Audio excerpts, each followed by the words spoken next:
Hello guys, how are you? Hope everyone fine. I'm also fine. So let's start today's class. Our today's class going to be new chapter, that is chapter 6, administrative system of different country, in which first we will study the administrative system of USA.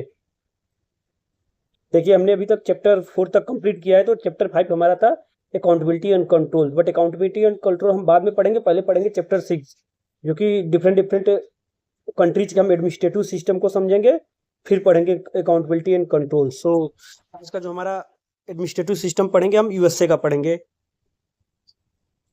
सो आज का जो है chapter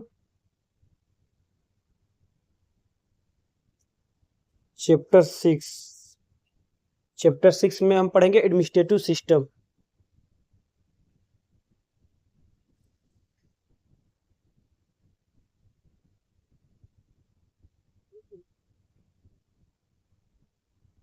और administrative system में आज हम सबसे पहला जो कवर करेंगे कंट्रीज, वो कंट्रीज हमारा है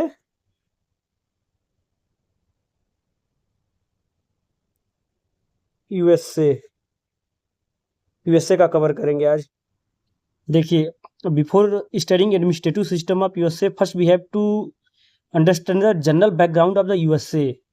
मतलब यूएसए का क्या बैकग्राउंड रहा, यूएसए क्या किसी कंट्री के अधीन रहा है, कोई कंट्री का डोमिनेंस यूएसए पर रहा है, यूएसए का कॉन्स्टिट्यूशन कैसे बना, पहले इस सब पे बात करते हैं। मतलब थोड़ा सा जनरल बैकग्राउंड यूएसए कंट्री के बारे में हम लोग देखते हैं, ताकि उसके एडमिनिस्ट्रेटिव सिस्टम जब हम पढ़ेंगे, वहाँ का कॉन्स्टिट्यूशन पढ़ेंगे, वहाँ का एडमिनिस्ट्रेशन सिस्टम पढ़ेंगे, वहाँ का लोकल गवर्नमेंट पढ़ेंगे, तो ये सब पढ़ने से पहले हमें वहाँ का थोड़ा जनरल बैकग्राउंड को जानना पड़ेगा कि वहाँ के क्या क्या सिस्टम्स है, वो कैसे क्या हुआ, ये सब चीज़ें जानना बहुत ही ज़रूरी है। तो देखिए, जो हमारा अमेरिका है यूएसए, तो ये पहले तो आपका क्या था, ये अमेरिका था पहले, यूएसए तो डायरेक्ट बना नहीं, अमेरिका। और ये किसके डोमिनेंस में था, ये था ब्रिटिश गवर्नमेंट के डोमिनेंस पे था अमेरिका। तो और यहाँ पे पता है 13 कॉलोनीज थे।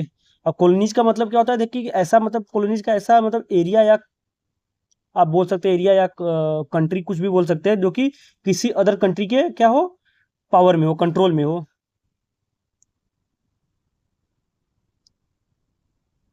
Area country under the control of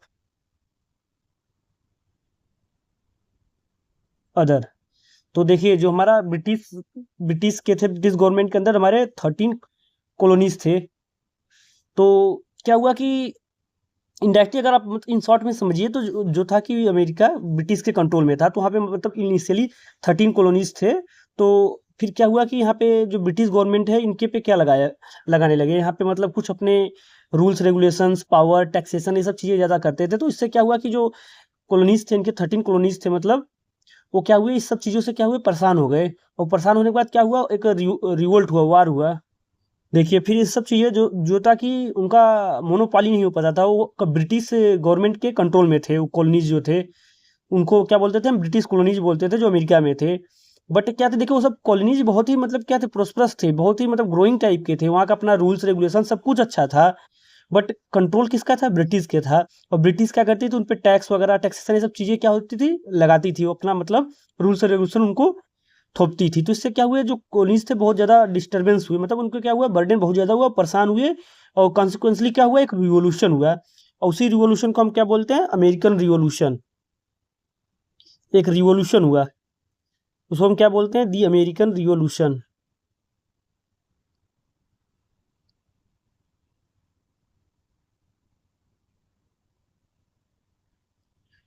कब से कब तक चला, ये चला 1775 टू 1783। ये जो रिवॉल्यूशन हुआ, बेसिकली रिवॉल्यूशन क्या था, बैटल हुआ, उसमें लोग क्या हुआ, अमेरिका ने अपना कॉन्स्टिट्यूशन, खुद का कॉन्स्टिट्यूशन बनाया, अपने खुद के रूल्स रेगुलेशन बनाए। और ब्रिटिश गवर्नमेंट का जो पावर था, उससे क्या हुआ, छुटकारा मिला, get rid of from the British rules. तो यही हमारा जो रिवॉल्यूशन हुआ, उसको हम अमेरिकन रिवॉल्यूशन का नाम दिए। और इसका जो आउटकम्स था, आउटकम्स क्या हुआ इस रिवॉल्यूशन का, देखिए मैं ब्रीफ में बता रहा हूँ, बहुत ज़्यादा डिटेल में नहीं जा रहा हूँ, बट इतना बता रहा हूँ कि मोटी मोटी आपको एक आइडिया लग जाए कि यूएसए का कॉन्स्टिट्यूशन कैसे बना, पहले यूएसए में डोमिनेंस किसका था, ये सब का आइडिया लगना जरूरी है। तो देखिए जो अमेरिकन रिवॉल्यूशन हुआ तो उसका कॉन्सिक्वेंसेस था कि जो अमेरिका था वो क्या हुआ, यूनाइटेड स्टेट ऑफ अमेरिका बना।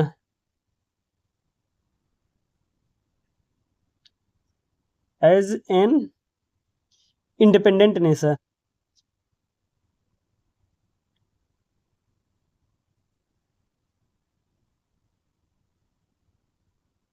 सो आपको आइडिया लग गया होगा कि मतलब वहां पे देखिए कॉलोनीज थे, डिफरेंट डिफरेंट कॉलोनीज थे, बट बाद में जब रिवॉल्यूशन हुआ तो उससे क्या हुआ, एक उनका यूनाइसन हुआ, उससे क्या हुआ, एक हमारा जो फाइनली बना हुआ United State of America, USA जिसे फाइनली हम बोलते हैं।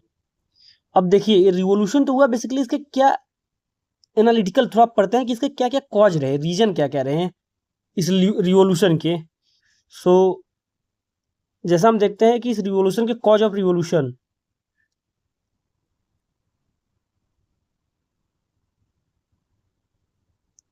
कॉज ऑफ रिवॉल्यूशन में देखते हैं, पहला हम देखते हैं जो हमारा रीजन है, पहला हम पॉलिटिकल रीजन देखते हैं।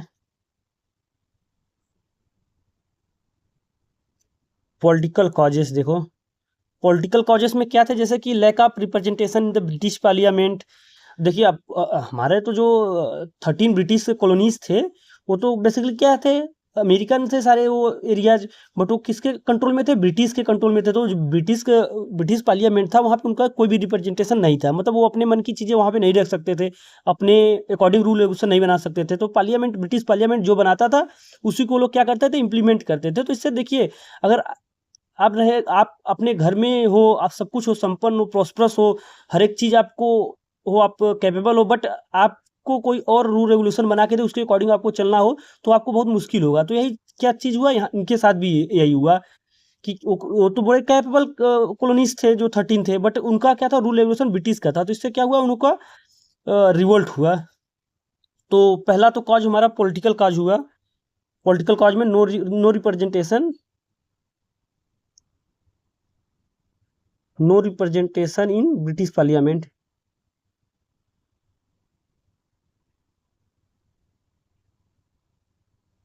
No representation in British parliament हो गया। तो देखिए जो यहाँ पे पहले तो देखिए ऐसा है नहीं कि एक ही बार में एक ही दिन लड़ाई हुआ, बैटल हुआ, सब शांत हो गया, ऐसा नहीं, धीरे धीरे चीजें होती हैं। तो उसमें क्या हुआ, देखिए जो ब्रिटिश पार्लियामेंट में रिप्रेजेंटेशन नहीं मिला तो वहाँ पे जो उनके 30 काउंटीज थे उनका एक स्लोगन, बहुत ही प्यारा स्लोगन है, इस जो मतलब कि स्ट्राइक का स्लोगन था, नो टैक्सेशन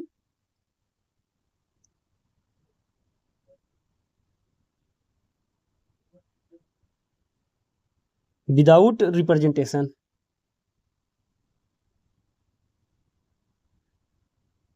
तो बेसिकली देखिए एक स्ट्राइक हुआ था, स्ट्राइक बेसिकली लड़ाई में क्या हुआ, स्ट्राइक वगैरह होते हैं, यही सब तो होते हैं। तो वहाँ पे उनके जो 30 काउंटिंग थे उन्होंने क्या किया, स्ट्राइक किया। और स्ट्राइक का क्या स्लोगन रखा, नो टैक्सेशन विदाउट रिप्रेजेंटेशन। मतलब कि उनको जब ब्रिटिश पार्लियामेंट में रिप्रेजेंटेशन नहीं मिल रहा है, उनके रिप्रेजेंटेटिव वहाँ पे नहीं जा रहे पार्लियामेंट में, मतलब कि रूल रेगुलेशन डिसीजन मेकिंग में, तो हम कैसे टैक्स दें, हम टैक्स नहीं देंगे। तो एक प्रकार से क्या हुआ, एक रिवोल्ट ही हुआ। तो एक प्रकार से आपको जो स्ट्राइक हुआ, तो ये जो पॉलिटिकल कॉज का जो स्लोगन था वो रहा, no taxation without representation.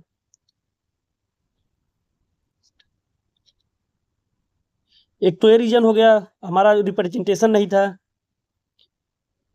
And दूसरा था कि जो हमारा लोकल गवर्नमेंट था उसमें ब्रिटिश का इंटरफेरेंस बहुत ज़्यादा था।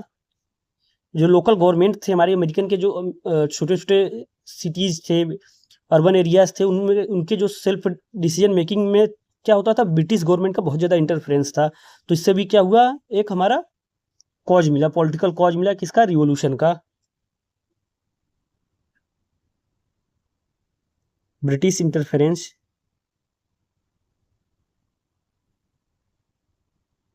इन कॉलोनियल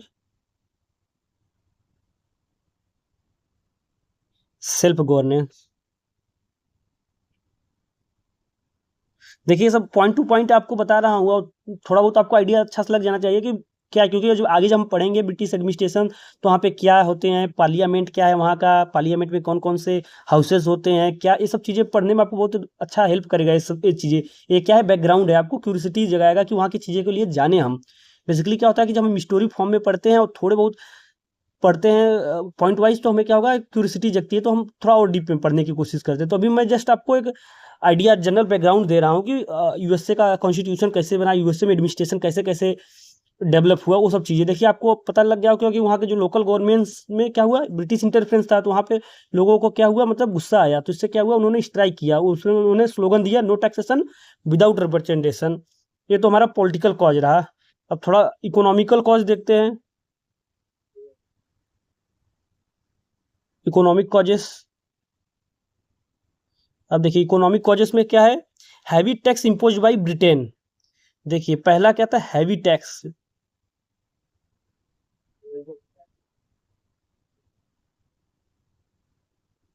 देखिए हैवी टैक्सेस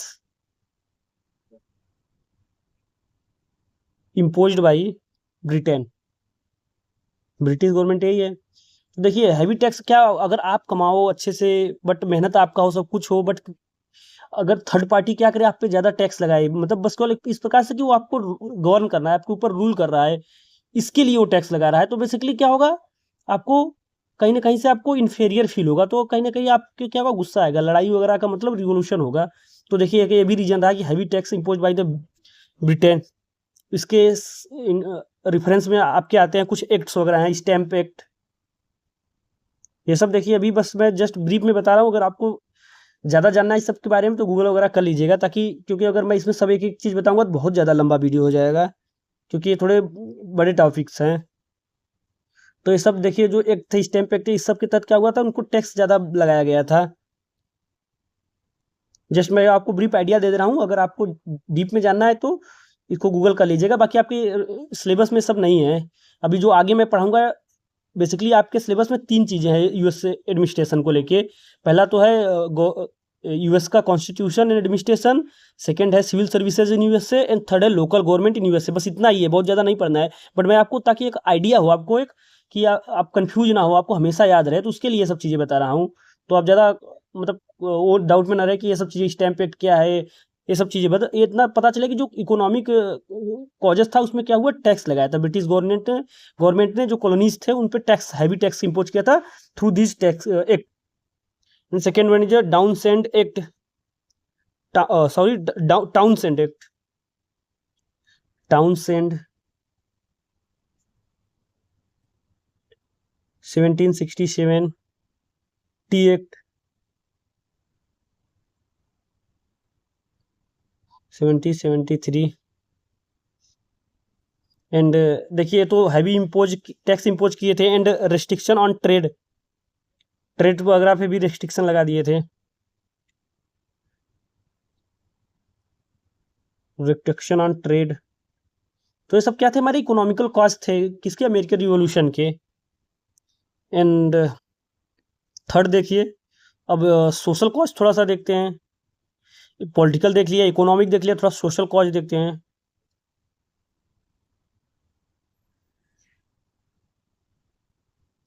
देखिए सोशल कॉज में आपको बेसिकली है influence of enlightenment of ideas. देखिए कुछ आइडियाज लोगों के मन में आया कि लिबर्टी का, इक्वलिटी का, ये सब चीज भाव जगते हैं ना, अगर देखिए आप पे कोई अगर रूल कर रहा है, आपको मतलब कि प्रताड़ित कर रहा है, तो आपके अंदर फिर धीरे धीरे भावना आएगा कि हमें क्यों ऐसा, हमारे साथ ऐसा क्यों किया जा रहा है, हमारी लिबर्टी कहाँ गई, आपके अंदर कहीं ना कहीं थॉट आएगा, एक दिन आ ही जाएगा आपके अंदर थॉट। तो ये चीजें जो थॉट बिल्डअप हुआ, ये भी एक हमारा सोशल कॉज रहा, influence enlightenment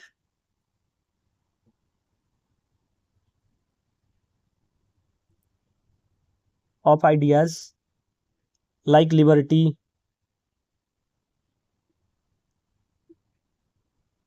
equality, TC. Growing American identity, अब देखिए खुद की आइडेंटिटी को थोड़ा ग्रो होगा, तो इससे भी आपको क्या होगा, आप का नॉलेज इंप्रूव होगा, आपके अंदर थोड़ा सा जानकारी बढ़ेगी, तो इससे आप क्या होगे, अपने राइट को मांगोगे। तो ग्रोइंग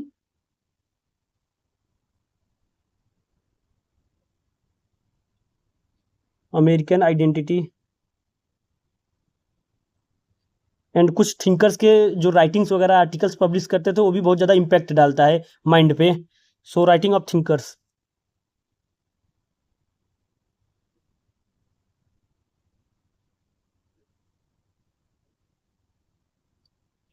देखिए ये सब तो हमारा क्या हुआ कॉजेस थे, बट कुछ मेजर इवेंट्स हुए इस दौरान, मतलब जो वार चला था 1775 से लेकर 1783, इसके ड्यूरेशन कुछ क्या हुए, कुछ एक्ट्स पास हुए, कुछ मेजर इवेंट्स जिसके तहत हमारा क्या हुआ कॉन्स्टिट्यूशन ऑफ अमेरिका बना। तो उसमें देखिए कुछ है ऐसे, मतलब बहुत सारे हैं बट मैंने थोड़े ही यहाँ पे समराइज किए हैं। तो देखिए जो कि 1765 में स्टैम्प एक्ट पास हुआ था, 1765 में स्टैम्प एक्ट, देन 1773 में बोस्टन टी पार्टी का हुआ था। फिर एंड बहुत इंपॉर्टेंट जो था लास्ट वाला 1783 ट्रिटी ऑफ पेरिस। देखिए ट्रिटी पेरिस में क्या हुआ, ट्रिटी हुआ, कन्वेंशन हुआ, उसमें क्या हुआ, जो वार था वो हुआ हमारा खत्म, दी हुआ उस वार का। नाउ देखिए कुछ इंपॉर्टेंट लीडर्स है जो इस सब चीज़ों के लिए थे, रिस्पॉन्सिबल थे, जिनका कुछ कंट्रीब्यूशन रहा बहुत अच्छा खासा। तो अमेरिकन साइड से जो हमारे लीडर थे वो हमारे थे George Washington ji and Thomas Jefferson, Benjamin Franklin. And British side से कौन थे, किंग जॉर्ज थर्ड। ये किंग जॉर्ज थर्ड हमारे ब्रिटिश साइड से थे। तो देखिए अब क्या हुआ हमारा, ये तो हमारा जो जनरल बैकग्राउंड रहा। अब हम पढ़ेंगे एडमिनिस्ट्रेटिव सिस्टम ऑफ यूएसए। देखिए जो अब हमारा टॉपिक होगा जो कि आपके UGC net public administration syllabus में, वो है administrative system of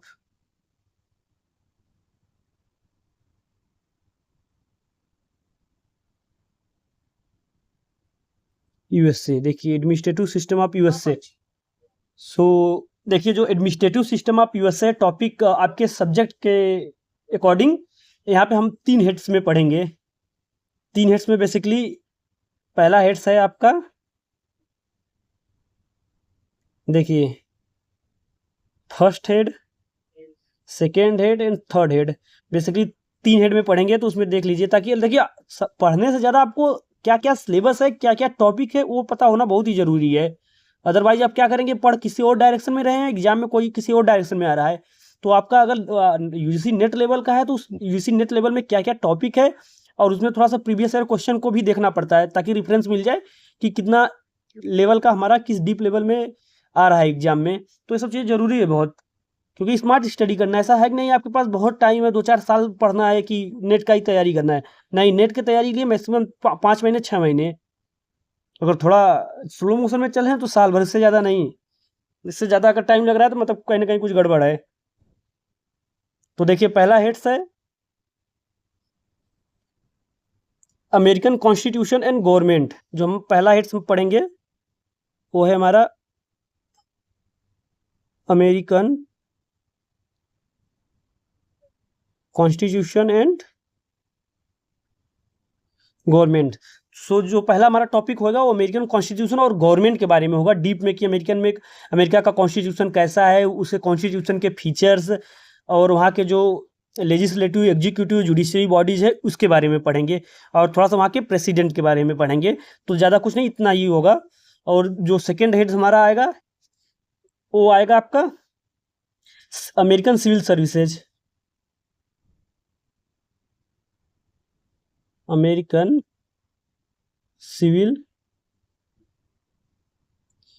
civil services. And last में जो हमारा लास्ट हेड होगा वो आएगा अमेरिकन लोकल गवर्नमेंट।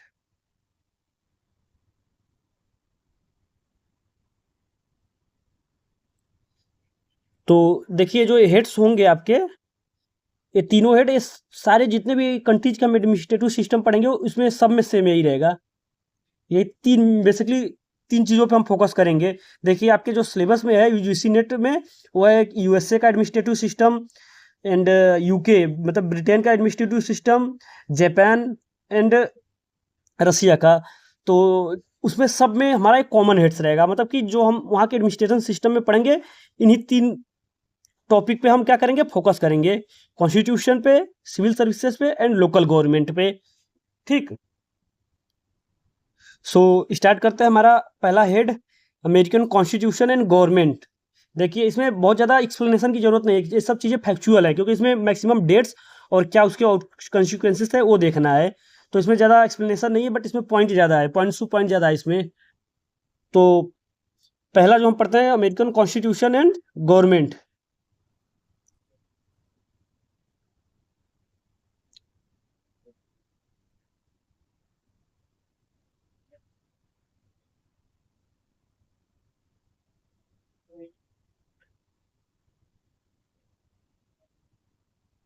देखिए जो हमारा the American constitution is the constitution of United State of America which was form in the 1787 following the American revolution which I told you that is held between 1775 to 1783।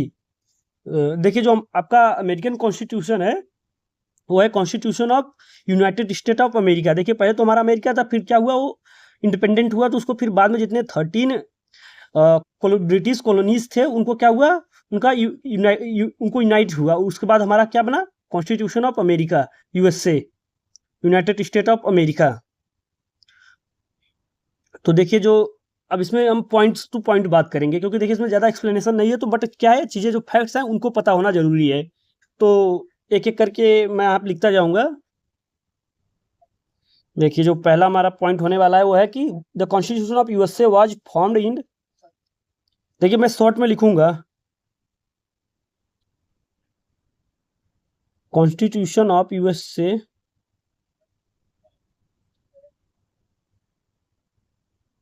Was formed in 1787 following the American revolution. जो American revolution हुआ था 1775 से लेकर 1783 में, वहां पे then American constitution was adopted in, देखिए जो अब 1787 में फॉर्म हुआ था तो adopted in American constitution was adopted in 1787। देखिए अडॉप्ट हुआ था 1787 में, but came into force, it came into force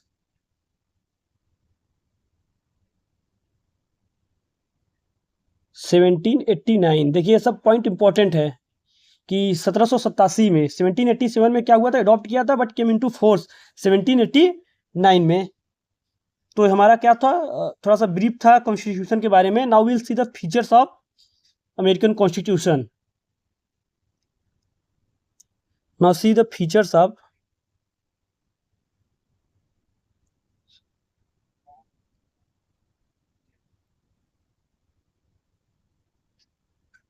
देखिए एकदम नोट्स टाइप है, हैंड रिटन नोट्स होता है, ऐसे मैं वैसा आपको मैं लेक्चर दे रहा हूँ, तो आप लोग अगर आपको सूटेबल पड़े तो लिखते जाइए, क्योंकि बहुत ज़्यादा नहीं है, पॉइंट टू पॉइंट है।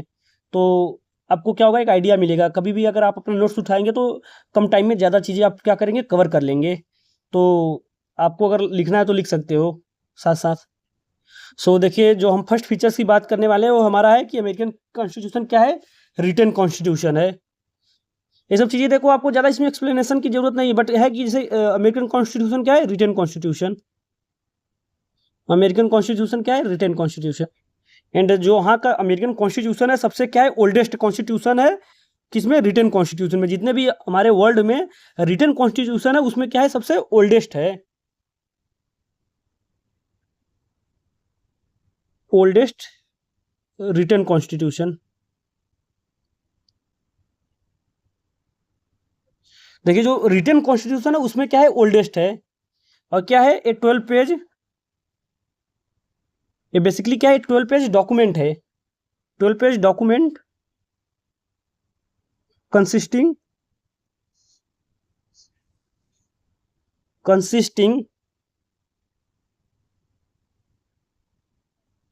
देखिए जो डॉक्यूमेंट होगा वो क्या क्या कंसिस्ट करेगा, 3 चीजों को कंसिस्ट करता है। वही देखिए हमारा भी कॉन्स्टिट्यूशन है, क्या क्या करता है, प्रीएम्बल्स, जो होगा प्रीएम्बल्स ऑफ कॉन्स्टिट्यूशन, अमेरिकन कॉन्स्टिट्यूशन का क्या करेगा, कंसिस्ट करता है वो हमारा constitution. Preamble, articles and amendments. देखिए जो अमेरिकन कॉन्स्टिट्यूशन में वहां पे कितने हैं आर्टिकल, 7 आर्टिकल है और 27 अमेंडमेंट हो चुका है। तो आप देख सकते हैं बहुत ज़्यादा, बहुत कम ही आर्टिकल्स है, बहुत 12, जब देख सकते हैं 12 पेज का ही उनका कॉन्स्टिट्यूशन है।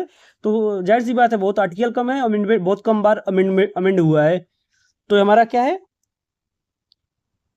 बहुत छोटा इसको बोल सकते हैं।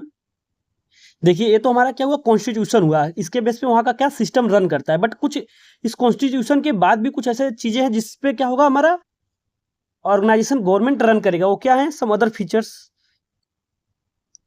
सम other some other basis of working of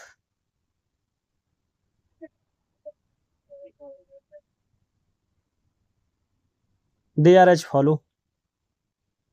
क्या क्या है, the status of the Congress, मतलब जहाँ जो वहाँ का लेजिस्लेचर है, मतलब कि यूएसए का लेजिस्लेचर को हम क्या बोलते हैं, कांग्रेस। अभी इसको हम बताएंगे अच्छे से। तो बट जो वहाँ का लेजिस्लेचर भी क्या बनाता है, रूल एंड रेगुलेशन बनाता है, वो भी क्या करेगा, हमारा working basis of working of constitution है। तो मैं शॉर्ट में लिख रहा हूँ, the status of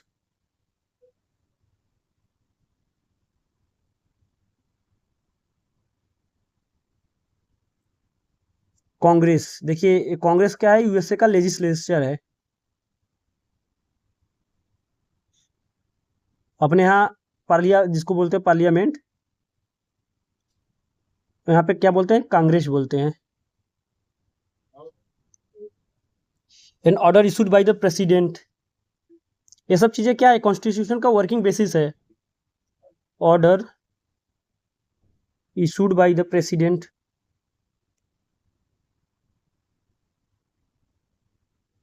judicial decision,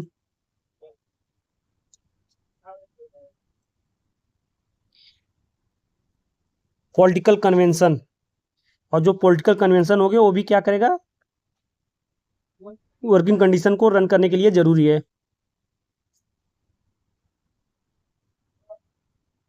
तो ये सब क्या हुए, देखिए ये सब हमारे प्रकार से बोल सकते हो लॉ एंड ऑर्डर बना रहे हैं। ये सब चीजें जो वहाँ पे हो रही है, मतलब कि जो कांग्रेस चीजें बनाएगा लॉ एंड ऑर्डर, उससे भी हमारा क्या होगा, रन करेगा कंट्री। कुछ ऑर्डर जो प्रेसिडेंट ने ऑर्डर इशू किया, उस वो हमारा क्या बन जाएगा, एक फॉर्म्स रूल रेगुलेशन का क्या होगा, बेसिस बन जाएगा। जुडिशियल डिसीजन जो होंगे उन पे भी हमारा क्या होगा, एक रूल रेगुलेशन बन जाएगा, वो एक स्टैंडर्ड सेट हो जाएगा अपार्ट फ्रॉम कॉन्स्टिट्यूशन।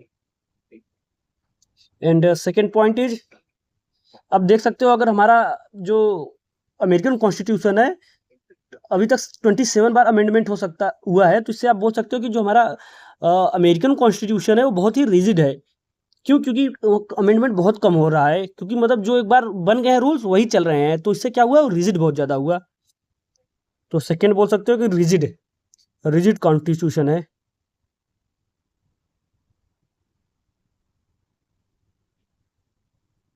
और जो ज़्यादा ज़्यादा बार अमेंडमेंट हो उसको बोलते हैं फ्लेक्सिबल बोलेंगे, जैसे अपना है। सो बोल सकते हो कि American constitution is the most rigid constitution in the world, most rigid constitution in the world. देखिए जो यहाँ पे जो रूल्स एंड रेगुलेशन है वो क्या होते हैं कि नॉर्मली देखिए अपने यहाँ देखिए क्या होता है, जो पार्लियामेंट क्या होता है, कुछ चीज को अमेंडमेंट कर देता है, कॉन्स्टिट्यूशन को नॉर्मली अमेंड करता है। बट यहाँ जो होगा अमेरिका में होगा कि it can not be amended by the Congress in the same manner as the ordinary law are made. देखिए कुछ ऑर्डिनरी लॉ होते हैं तो उनको क्या होता है, कांग्रेस क्या करता है, अमेंड कर देता है।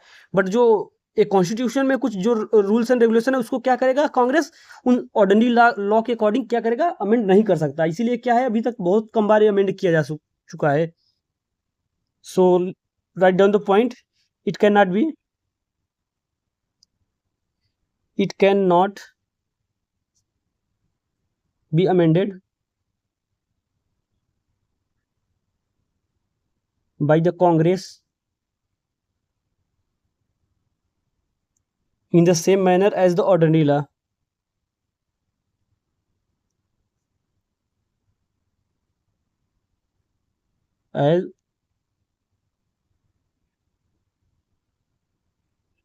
as ordinary law। इसके लिए क्या होगा, स्पेशल प्रोविजन रिक्वायरमेंट होगा। It needs special provision for its amendment provided by the constitution. So there is a difference between constitutional law and ordinary law. तो देखिए ये ऑर्डिनरी लॉ के अकॉर्डिंग हम अपने कॉन्स्टिट्यूशनल लॉ को क्या कर रहे हैं, चेंज नहीं कर रहे हैं. तो क्या होगा, difference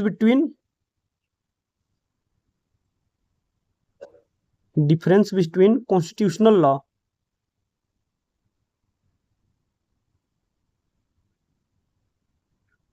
and ordinary law. America में क्या होगा, जो कॉन्स्टिट्यूशनल लॉ होंगे और ऑर्डिनरी लॉ होंगे उनमें डिफरेंस होगा. क्यों? क्योंकि दोनों सेम प्रोसीजर से कांग्रेस के द्वारा नहीं चेंज किए जा सकते. अगर हमारे कॉन्स्टिट्यूशनल लॉ को चेंज करना है, अमेंड करना है, तो उसके लिए कॉन्स्टिट्यूशन में स्पेशल प्रोसीजर दिया है, उसके अकॉर्डिंग चेंज होगा. देखिए ये तो हो गया, डिफरेंस हो गया दोनों के बीच में. बट ऐसा नहीं है कि चेंज नहीं किया जा सकता, कॉन्स्टिट्यूशनल लॉ को भी चेंज किया जा सकता है. और इसका बाकायदा कॉन्स्टिट्यूशन में क्या है, प्रोसीजर दिया गया है. तो इसके अमेंड करने के लिए बेसिकली कॉन्स्टिट्यूशन में दो प्रोसीजर दिए गए हैं.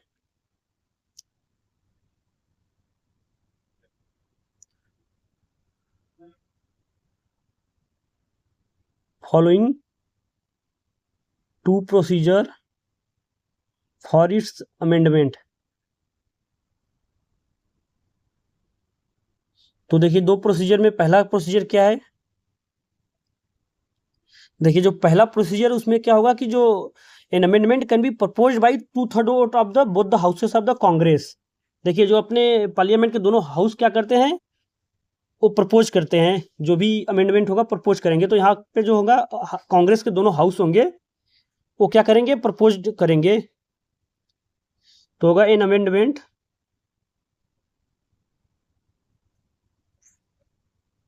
Can be proposed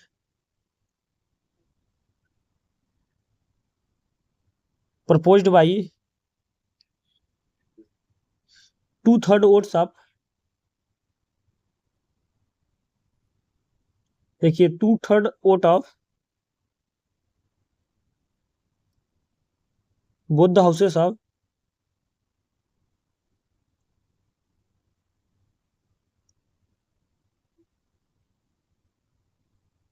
Congress. देखिए कांग्रेस के दोनों हाउस होंगे, वो क्या करेंगे, अमेंडमेंट को प्रपोज करेंगे. उसके लिए कितना वोट चाहिए, 2/3 मीन्स 50 है, 50 टोटल है, तो इसका 2/3 आपका लीजिए.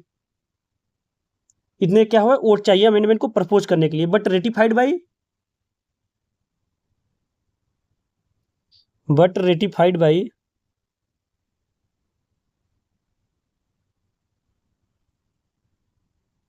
by the legislature of 3/4 of the state within the 7-year time span. जो स्टेट लेजिस्लेचर होगा उसको क्या करेगा, रेटिफाइड करेगा, कितने वोट के द्वारा,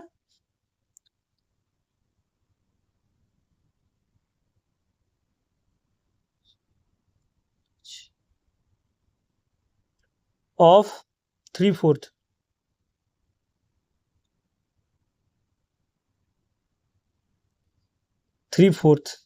मीन्स दैट 3/4 को करेंगे तो आएगा 38 out of 50 of the state.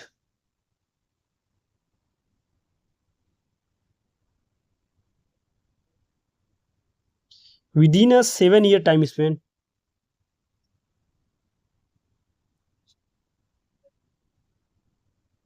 देख सकते हैं इतना ज़्यादा या कठिन है. पहले तो जो हमारा कांग्रेस के दोनों हाउस होंगे, upper house and lower house, देखिए वहाँ के वो क्या करेंगे, 2/3 से क्या करेंगे, अमेंडमेंट को प्रपोज करेंगे. बट जो हमारा स्टेट लेजिस्लेचर होगा वो 3/4 से क्या करेगा, रेटिफाइड करेगा.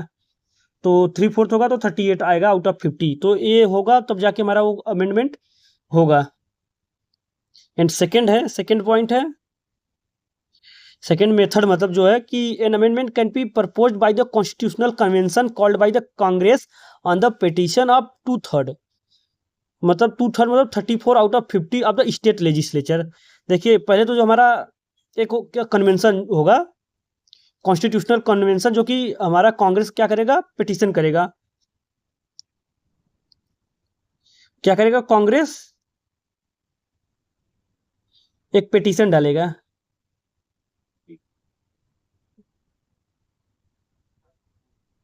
देखिए जो दूसरा मेथड है वो है हमारा कॉन्स्टिट्यूशनल कन्वेंशन।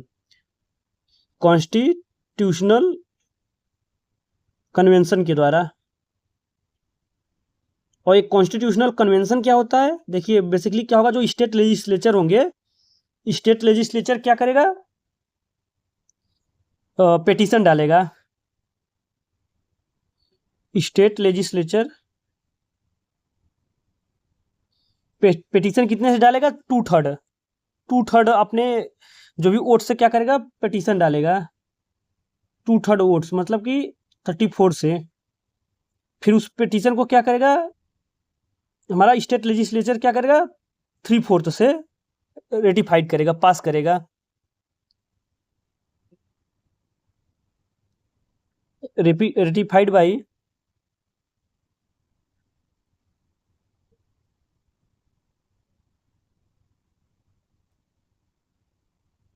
कितने के द्वारा, 3/4 वोट से पास करेगा।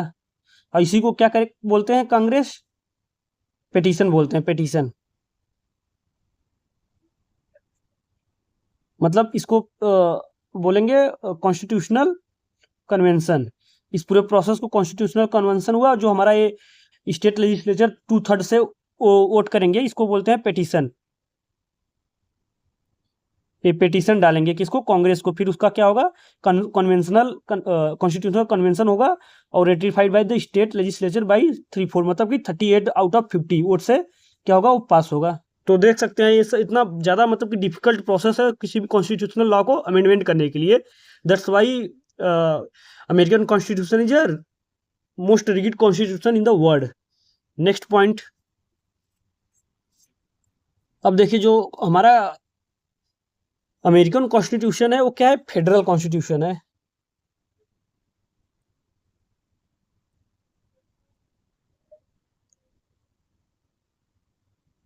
Federal constitution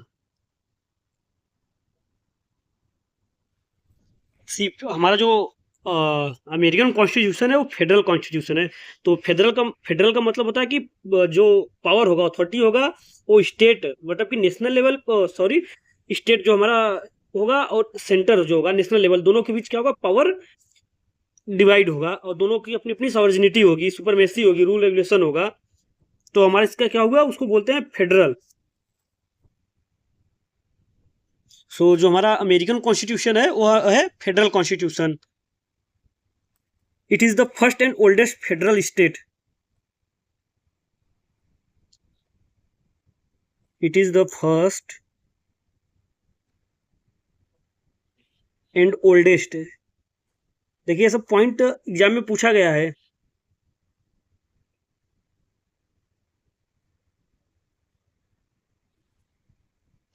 originally there were only 13 state.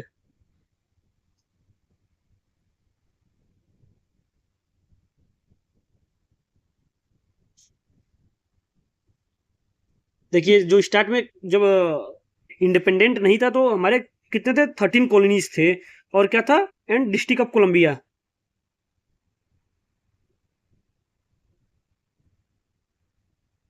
But अभी प्रेजेंटली कितने हैं, प्रेजेंटली है 15 state and state of Columbia. और सभी अपने अपने स्टेट का क्या है, अपना उनका कॉन्स्टिट्यूशन है, लेजिस्लेचर है, गवर्नर है एंड सुप्रीम कोर्ट है, सभी सभी स्टेट का अपना अलग अलग।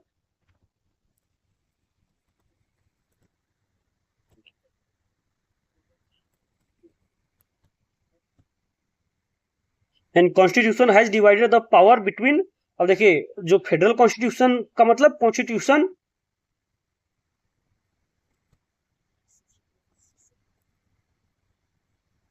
Constitution has divided the power between centre and state. देखिए सी से सेंटर, एस से स्टेट, कंफ्यूज नहीं होइएगा। Presently presently 50 state, each state has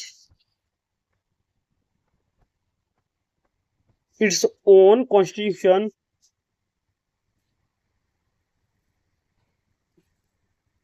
legislature,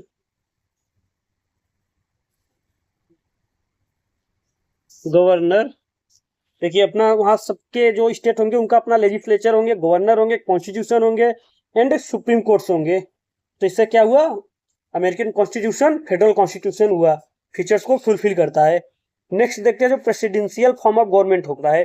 देखिए दो टाइप के गवर्नमेंट होंगे, एक प्रेसिडेंशियल फॉर्म ऑफ गवर्नमेंट, एक prime ministerial form of government. जो हमारे यहाँ है वो है prime ministerial form of government, but जो यूएसए में वो है प्रेसिडेंशियल फॉर्म ऑफ गवर्नमेंट।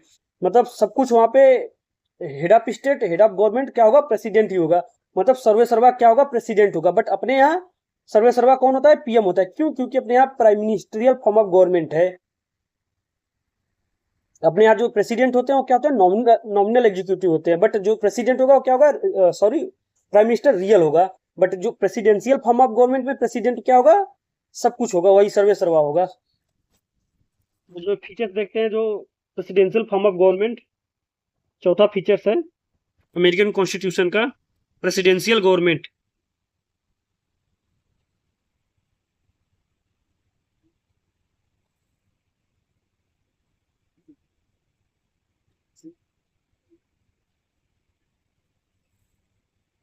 देखिए अब इसको शॉर्ट में लिखेंगे, आप लोग समझते रहिएगा पॉइंट टू पॉइंट। जो प्रेसिडेंट होगा हमारा क्या होगा, रियल एग्जीक्यूटिव होगा। हमारे क्या होता है, नॉमिनल एग्जीक्यूटिव होता है, बट यहाँ पे प्रेसिडेंशियल फॉर्म है तो क्या होगा, रियल एग्जीक्यूटिव होगा। और हमारा प्रेसिडेंट क्या होगा, head of the state and head of the government both होगा। Head of state plus head of government. हमारे यहाँ क्या होता है, हेड ऑफ स्टेट क्या होगा, प्रेसिडेंट होगा, बट हेड ऑफ गवर्नमेंट क्या होगा, प्राइम मिनिस्टर होगा। क्यों? क्योंकि prime ministerial form of government है।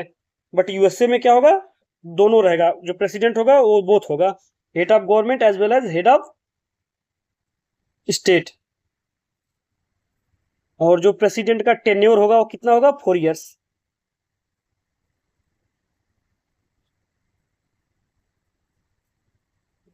टेन्योर 4 इयर्स होगा।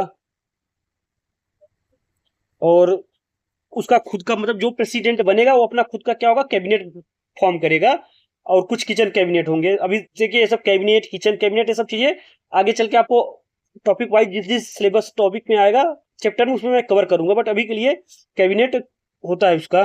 कैबिनेट मतलब उसके होंगे कुछ मिनिस्टर्स होंगे जो उनको सारे मिनिस्ट्रीज डिपार्टमेंट का क्या होंगे, हेड होंगे, और डे टू डे लाइफ का क्या होगा उनका, रूल एंड रेगुलेशन बनाएंगे। तो अभी जस्ट इतना समझिए, हैज कैबिनेट और किचन कैबिनेट।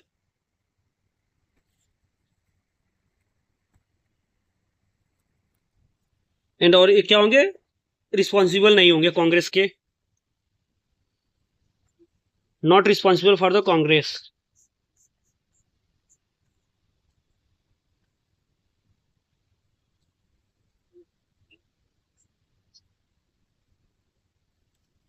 मतलब कि जो यहाँ का गवर्नमेंट कैबिनेट होगा वो पार्लियामेंट के रिस्पॉन्सिबल नहीं होगा, क्या करेगा, अपना इंडिपेंडेंट काम करेगा। वो मतलब कि जवाब अकाउंटेबल नहीं होगा ना, तो क्या करेगा उसके हाउस को क्या करेगा, डिजोल्व कर सकता है, नहीं करेगा, अपना अलग अलग होगा सब चीजें।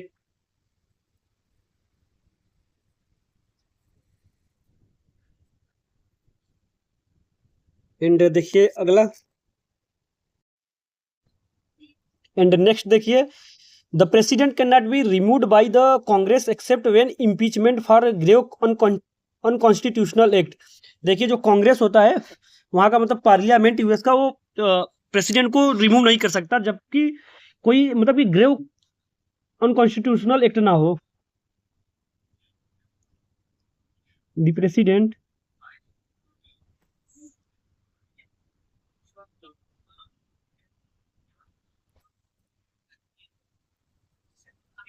Can not be removed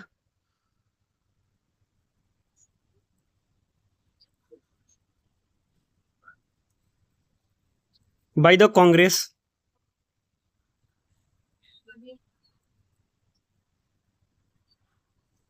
except when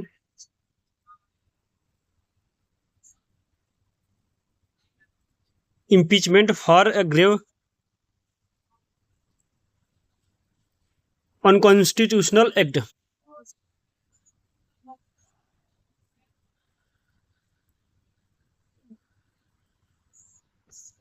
next point देखिए, देखिए सब पॉइंट वाइज है, इसमें कुछ है नहीं, सब सब डेटा है, सब डेटा है, प्योर डेटा है, सब आपको याद करना पड़ेगा.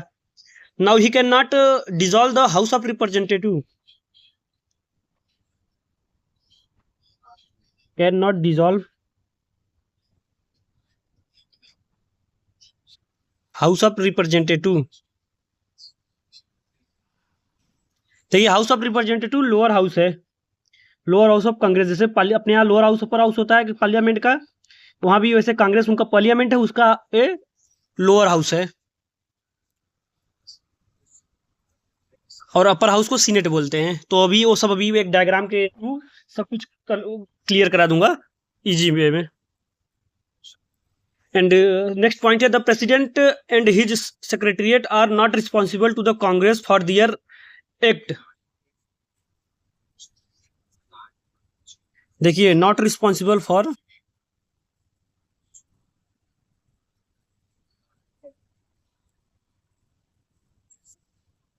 To Congress. देखिए क्यों, क्योंकि वो ना तो मेंबर होते हैं और ना तो उसके सेशन को अटेंड करते हैं कांग्रेस के, तो इसीलिए क्या होंगे, अपने कामों के लिए रिस्पॉन्सिबल नहीं होंगे कांग्रेस को, मतलब पार्लियामेंट को. नेक्स्ट देखिए, नेक्स्ट फीचर है सिपरेशन ऑफ पावर. हमने 4 फीचर पढ़ लिया, 5वां जो फीचर है वो है सिपरेशन ऑफ पावर. देखिए सब सब पॉइंट वाइज है, इसमें सब आपको याद करना पड़ेगा. सिपरेशन ऑफ पावर, अभी थोड़ा पॉलिटिकल चीजें आ रही ना, तो इसमें आपको याद करना पड़ेगा. जितने कंसेप्चुअल थे, थ्योरी बेस्ड थे, सब हो गए. आप जो आएंगे मैक्सिमम सब फैक्ट बेसिस रहेंगे. देखिए सिपरेशन ऑफ पावर से, देखिए सिपरेशन ऑफ पावर का मतलब जहां वहां का एग्जीक्यूटिव, लेजिस्लेटिव, जुडिशली ऑर्गन्स है गवर्नमेंट के, वो क्या होंगे, उनके अपने अपने पावर डिफाइन किए हैं, दूसरे से इंडिपेंडेंट होंगे. देखिए जो सिपरेशन ऑफ पावर है वो क्या है, बेसिस है, अमेरिकन कॉन्स्टिट्यूशन का बेसिस है. और इसमें बताया गया है कि जो हमारे डिपार्टमेंट्स है बेसिकली, जैसे लेजिस्लेटिव है, एग्जीक्यूटिव एंड जुडिशियल, बेसिकली ये डिपार्टमेंट्स है, ये ऑर्गन्स ऑफ गवर्नमेंट है. तो जो पावर होगा इनका सबको अलग अलग सेपरेटली दिया गया है. तो देखिए लेजिस्लेटिव पावर क्या है, कांग्रेस को दिया गया है, कांग्रेस मतलब पार्लियामेंट को. एग्जीक्यूटिव पावर प्रेसिडेंट को दिया गया है. एंड जुडिशियल पावर तो सुप्रीम कोर्ट, हाई कोर्ट को दिया गया है. अब देखिए जो उनका कॉन्स्टिट्यूशन है, तो उसमें आर्टिकल 1 बताता है लेजिस्लेटिव पावर के बारे में, आर्टिकल 2 एग्जीक्यूटिव, आर्टिकल 3 आपका जुडिशियल. तो ये बेसिकली डिफाइन है. एंड नेक्स्ट फीचर्स देखिए, 6 number, checks and balance. Checks and balance,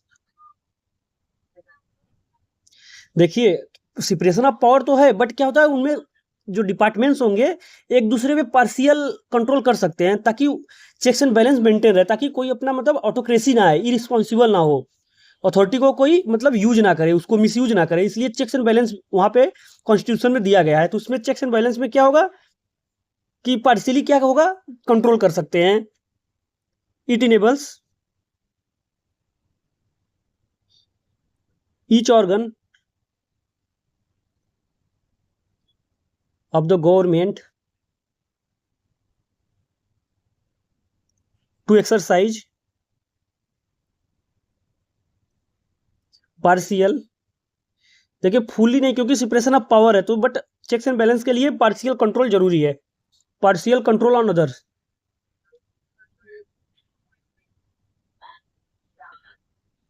to check, और किस लिए जरूरी है, to check autocracy and irresponsibility.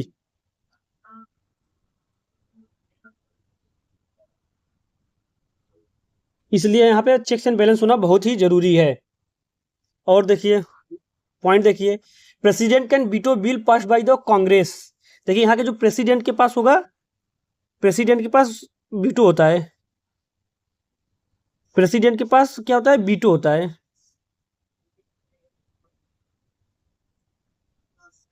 और इसके पास कौन से दो वीटोज होते हैं, एक तो पॉकेट वीटो, एक क्वालिफाइड वीटो।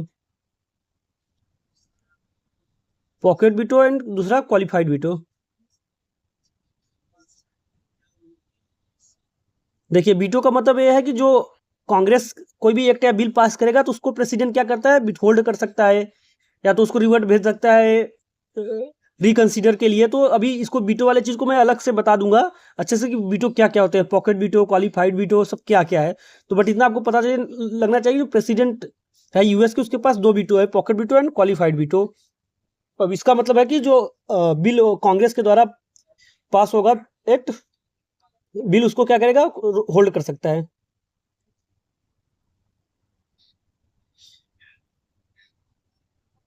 नेक्स्ट देखिए 7 नंबर फीचर्स। 7th नंबर में आपका आ जाएगा supremacy of constitution and judicial review.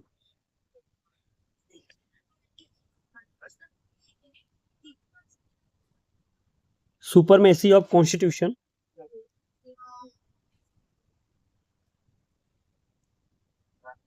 And judicial review. देखिए यही पॉइंट जरूरी है, इतना ही अगर पॉइंट आपको याद है तो आप कर ले जाएंगे, इसमें बहुत ज्यादा डीप में नहीं पूछेगा, बस बट ये जो पॉइंट है सारे, ये पॉइंट पूछेगा कि क्या क्या फीचर्स है बेसिकली। उसके अंदर घुस के अगर बहुत डीप में बनाएगा तो पूछेगा। Supremacy of constitution and judicial review. देखिए जो आपके अमेरिकन कॉन्स्टिट्यूशन ने क्या दिया है कि जो जुडिशियल दिया है उसको हियरार्की ऑफ लॉ में सबसे पहला दिया है। और क्या कर सकता है, कोई भी अगर लॉ हो या तो कोई भी ऐसा रूल्स रेगुलेशन हो जो कि अनकॉन्स्टिट्यूशनल लगेगा, तो उसको क्या करेगा वहाँ का हाई कोर्ट, सुप्रीम कोर्ट उसको क्या करेगा, अल्ट्रा वायरस करेगा, उसको मतलब कि हटा देगा। तो यही होता है हमारा जुडिशियल रिव्यू के थ्रू। तो यही हमारा क्या है, सुपरमेसी ऑफ कॉन्स्टिट्यूशन। उसको बोलते हैं there is a principle of hierarchy of principle. There is a there is the principle of hierarchy of law.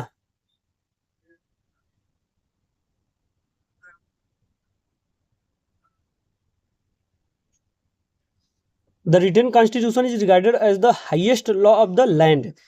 जो रिटन कॉन्स्टिट्यूशन है उसको क्या बोला गया है, written constitution is regarded as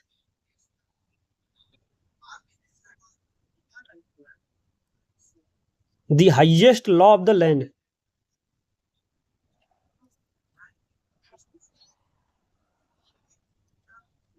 highest law of land.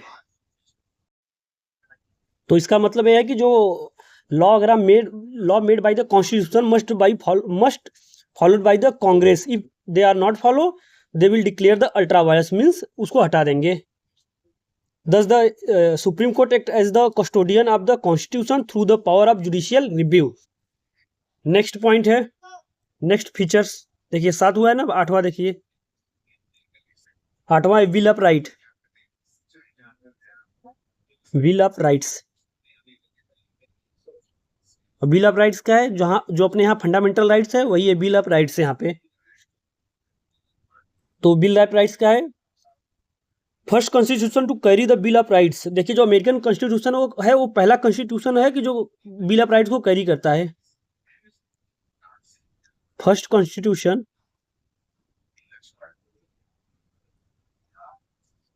To carry bill of rights. देखिए American constitution क्या है, पहला कॉन्स्टिट्यूशन है जो कि बिल ऑफ राइट को कैरी करता है। अब बिल ऑफ राइट होता क्या है, इट गारंटीज। देखिए ये जो लाइन है वो बिल ऑफ राइट को बताता है, it guarantees a large number of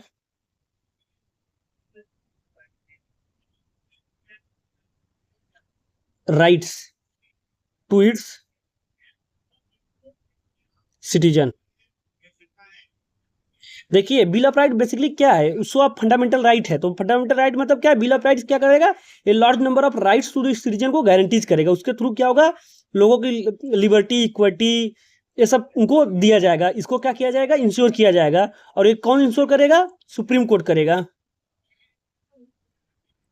और ये बिल ऑफ राइट क्या हुआ था, कब एड हुआ था, इट वॉज एडेड, देखिए इनिशियली जब बना था 1787 में अडॉप्ट किया था, 1789 में फोर्स में आया था, बट क्या उसमें बिल ऑफ राइट नहीं था, बाद में इसको एड किया गया अमेंडमेंट के द्वारा। तो कब एड किया गया, इट वॉज एडेड टू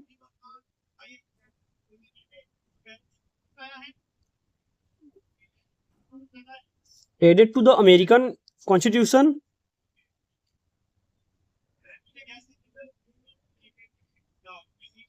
इन 1791, देखिए 1791 through the first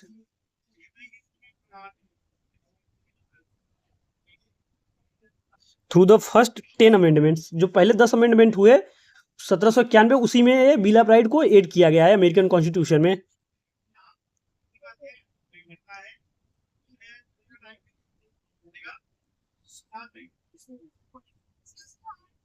And it says that no person can be deprived of life, liberty and property without due process of law। देखिए अब इसका जो फीचर्स है, क्या क्या क्या गारंटीज करेगा, इट से दैट, आप लोग लिखते जाइए, देखिए एकदम में नोट्स वाइज है, इसमें ज़्यादा दिमाग नहीं लगाना, इसमें क्या जो है एक्चुअल फैक्ट उसको आपको राइट डाउन कर लीजिए, उसको याद कर लीजिए। इस वजह से कोई रॉकेट साइंस नहीं है, बेसिकली सब फीचर्स है, कैरेक्टरिस्टिक बताए गए हैं, तो उसको क्या है आपको याद ही करना पड़ेगा। इसका कोई ट्रिक नहीं है याद करने का, इसको क्या है बार बार पढ़ो और कंपेयर करो कि bill of right fundamental right जैसा है। तो फंडामेंटल राइट में हम क्या करता है, लिबर्टी, इक्विटी, फ्रेटर्निटी, ये सब चीज़ें बताई गई है, तो बेसिकली यहाँ भी वही है, बट थोड़ा बहुत चेंजेस था तो उसको मैं लिख दे रहा हूँ। It says that no person can be deprived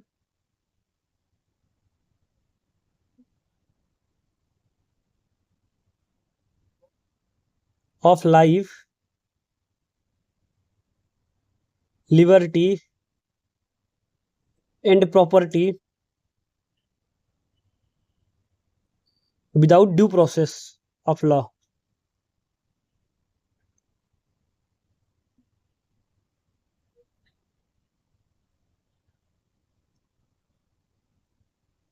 और क्या करेंगे, जो ये बिल ऑफ राइट्स में जो लॉज दिए गए हैं वो क्या करेंगे, वो रेस्ट्रिक्शन करेंगे, इंपोज करेंगे किस पे, गवर्नमेंट पे, कि गवर्नमेंट क्या करेगा, अपना मोनोपोली नहीं, अपना मतलब डोमिनेंस नहीं कर पाएगा पीपुल पे। And the supreme court act as the protector of this right through its power of judicial review. Next feature चलिए, देखिए अभी तक कितना हुआ है, 8 हुआ है। 9 नंबर चलिए, 9 नंबर है आपका बाइकैमरलिज्म।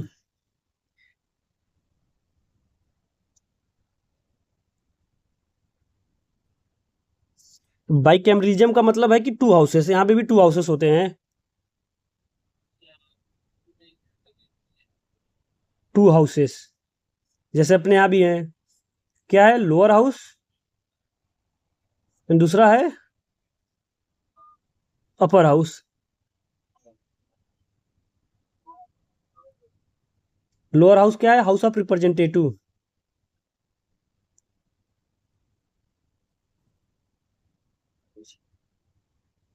और अपर हाउस क्या है, senate.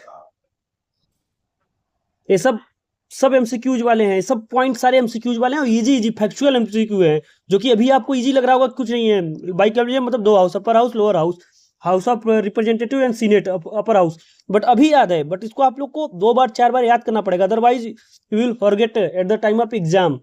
So that you have to mug up at least 2 to 3 times, and you have to babbling in your minds, think whenever you get free, so that it goes to in your minds, whenever you want to remember, you easily remember।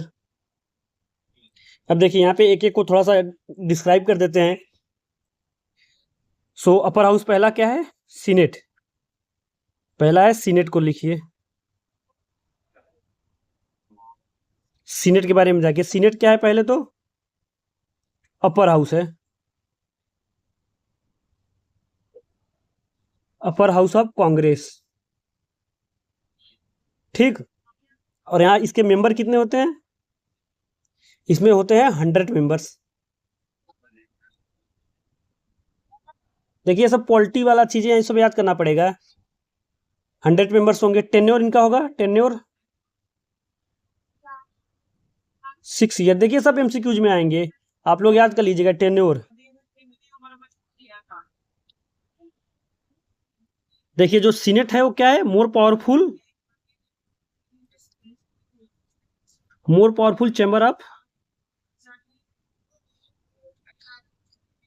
Congress, मतलब कि लो house of representative से क्या है, ज्यादा powerful है। But in fact क्या है, world में सेकंड चैम्बर है, more powerful second chamber. In fact the American senate is the in fact American senate is the most powerful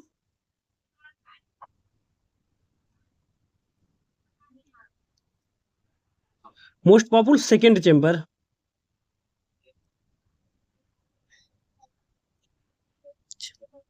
in the world. ठीक, अब थोड़ा सा हाउस ऑफ रिप्रेजेंटेटिव के बारे में पढ़ते हैं। लोअर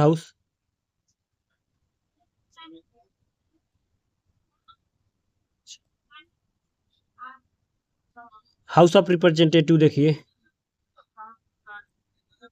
तो हाउस ऑफ रिप्रेजेंटेटिव आपका क्या है, lower house.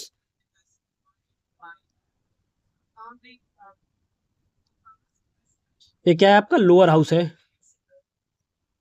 Lower house of Congress.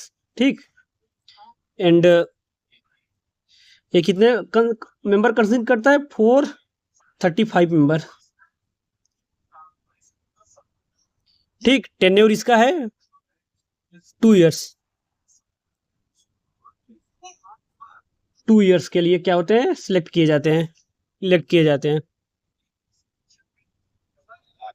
Now देखिए जो हमारा features of American constitution almost complete हो गया है, इतने पॉइंट है।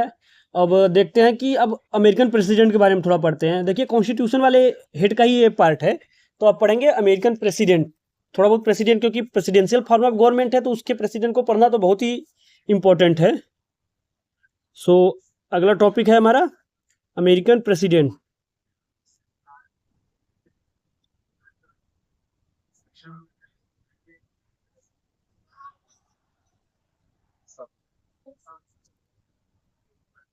देखिए अमेरिकन प्रेसिडेंट का पहले मोड ऑफ इलेक्शन क्या है। तो मोड ऑफ इलेक्शन देखिए, पहले तो क्या एक होता है वहां पे इलेक्टोरल कॉलेज। इलेक्टोरल कॉलेज को बोलते हैं प्रेसिडेंशियल इलेक्टर्स। तो ये देखिए क्या होते हैं, जो इलेक्टोरल कॉलेज होता है उसमें कुछ मेंबर्स का होंगे, इलेक्टेड किए जाएंगे डायरेक्टली बाय द जो दोनों देखिए जो इलेक्टोरल कॉलेज के जो मेंबर्स होंगे वो directly people of the state के द्वारा क्या किए जाएंगे, इलेक्ट किए जाएंगे। और ये जो इलेक्ट किए जाएंगे मेंबर, वो क्या करेंगे, प्रेसिडेंट को इलेक्ट करेंगे। तो देखिए मोड ऑफ इलेक्शन क्या हो गया, डायरेक्टली हो गया। बट जो हम इलेक्टोरल कॉलेज के मेंबर को इलेक्ट कर रहे हैं वो क्या हुआ, डायरेक्टली हुआ, क्योंकि उनको लोग पीपुल तो क्या कर रहे हैं, डायरेक्टली इलेक्ट कर रहे हैं। बट प्रेसिडेंट को क्या हुआ, इनडायरेक्टली हो गया। सो पॉइंट पॉइंट वाइज देखिए, indirectly elected by N electoral college.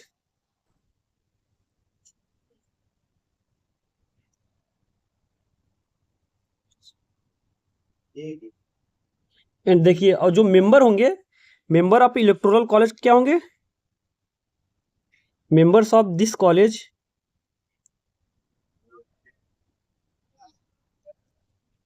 Directly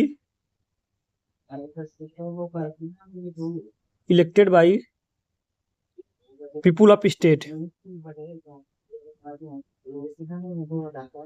देखिए आइडिया लग गया हो गया कि देखिए हम किसी को इलेक्ट कर रहे हैं डायरेक्टली, बट वो जो जिनको हम इलेक्ट कर रहे हैं वो क्या करेंगे, वो प्रेसिडेंट को इलेक्ट करेंगे। तो देखिए जो इलेक्टोरल कॉलेज के जो मेंबर हो गए वो क्या हुए, directly elected by the people of the state, whereas president is indirectly elected by the electoral college. और देखिए जो इसमें मेंबर होंगे, इलेक्टोरल कॉलेज के मेंबर होंगे consisting of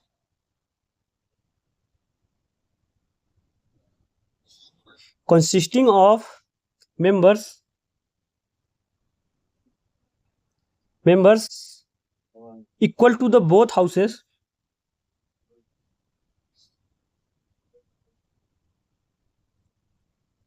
equal to the both houses of Congress. देखिए कितना कितना होंगे हमारे, देखिए जो इसके मेंबर होंगे वो क्या बताया गया है कि जो जितने हमारे कांग्रेस के दोनों हाउसेस में मेंबर होंगे उतने ही हमारे इलेक्टोरल कॉलेज में होंगे। तो हमने बताया था जो सीनेट में कितने होते हैं, 100 मेंबर होते हैं, और हाउस ऑफ रिप्रेजेंटेटिव में 435 होते हैं। तो इतने मेंबर होंगे इलेक्टोरल कॉलेज में, कितने, 535। ठीक। एंड जो मेंबर होंगे इस कॉलेज के उनको क्या बोला जाएगा, मेंबर ऑफ इलेक्टोरल कॉलेज को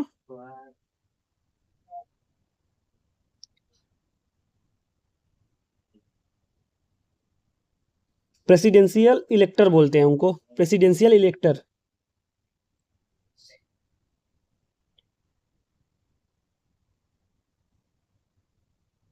ठीक। देखिए यहाँ पे एक पॉइंट और ऐड कीजिए, जो इसके मेंबर होंगे consisting of the member equal to the both houses of the Congress, इतना हो गया प्लस, एंड और होंगे 3 मेंबर होंगे डिस्ट्रिक्ट ऑफ कोलंबिया के, and 3 members of district of Columbia, district of Columbia, जो कि नॉट स्टेट का नहीं, जो कोलंबिया डिस्ट्रिक्ट है उसके 3 मेंबर होंगे। तो टोटल कितने हो जाएंगे, टोटल हो जाएंगे 538। ठीक। और देखिए अब जो विन करने के लिए क्या कितना जरूरी है, विनर, विनर को कितना चाहिए, 50, मतलब कि हाफ प्लस वन होता है विनर के लिए। तो विनर के लिए चाहिए 538, 2+1 कितना हो जाएगा,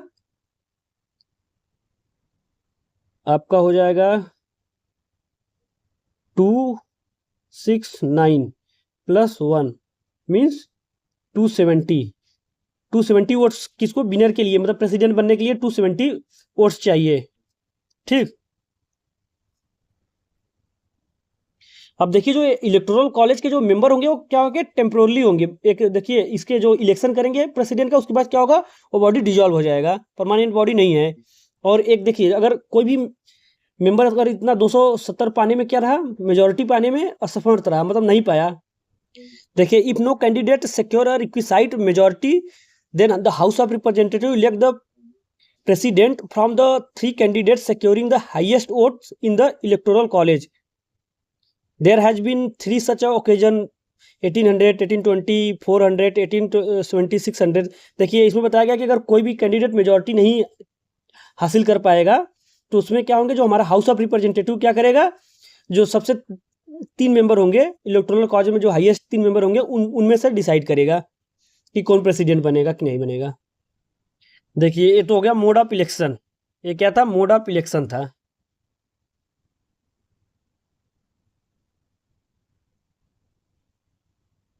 मोड ऑफ इलेक्शन हमने देख लिया, आई होप आप लोगों को मोड ऑफ इलेक्शन क्लियर हो गया होगा। और नेक्स्ट देखते हैं आप क्वालिफिकेशन क्या होना चाहिए, प्रेसिडेंट के लिए क्वालिफिकेशन क्या होना चाहिए। तो पहला तो पॉइंट है कि वो क्या होना चाहिए, he must be a natural born citizen of USA, natural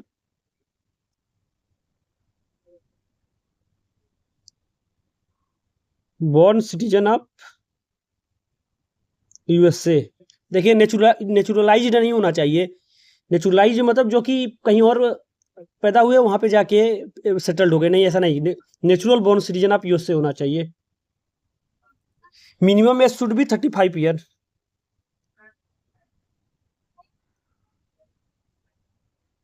minimum age should be 35 years. He must have a resident of the USA for 14 year, not a necessarily consecutive। देखिए वो अब ऐसा नहीं है कि वो वहाँ पे नेचुरली तो बॉर्न हो गया बट यूएसए को छोड़ दिया हुआ, ऐसा नहीं होगा। उसको क्या होगा कि 14 कंटिन्यूसली वहाँ पे रहना चाहिए, कि वहाँ पे 14 साल हो, ऐसा नहीं कि 2 साल रहे फिर चला जाए फिर 2 साल, ऐसा नहीं।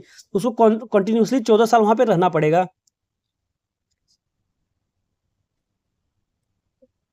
Resident continuously for 14 years.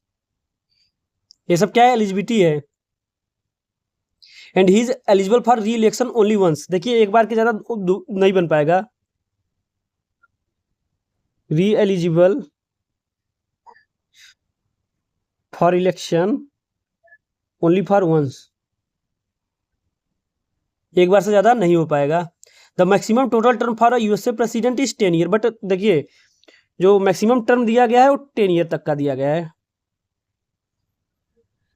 Maximum term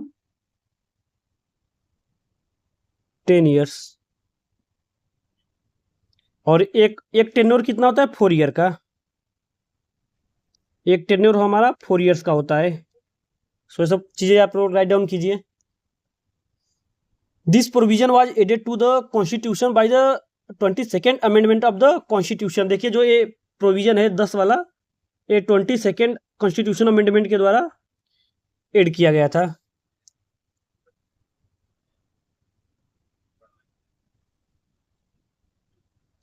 देखिए जो 10 ईयर वाला है 22nd कॉन्स्टिट्यूशन अमेंडमेंट के द्वारा एड किया गया था।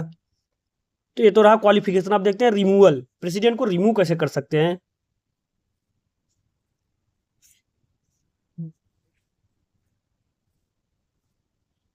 देखिए इलेक्शन हो गया, उससे उनको क्वालिफिकेशन हो गया। अब रिमूवल देखते हैं उनको अब रिमूव कैसे किया जाएगा। देखिए the president can be removed on the ground grounds of treason, bribery and other higher crimes. The president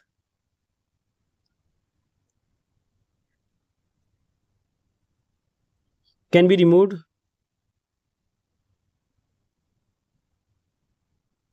on the ground of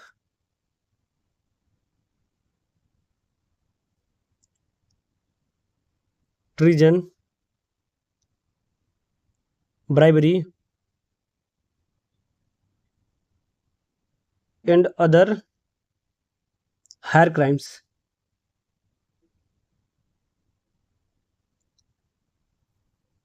The House of Representatives initiate the impeachment proceeding by a majority votes. देखिए अब ये point important है। ये तो रहा मतलब कि grave unconstitutional act किया प्रेसिडेंट ने, बट उसको कौन इनिशिएट लेगा, प्रोसीड कौन करेगा? तो हाउस ऑफ रिप्रेजेंटेटिव। देखिए हम यहाँ पे HOR लिख रहे हैं, हाउस ऑफ रिप्रेजेंटेटिव। तो HOR का मतलब होता है house of representative. Just for convenience के लिए मैंने बनाया है। House of representative initiate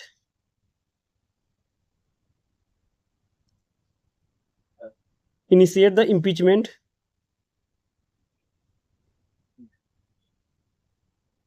impeachment proceeding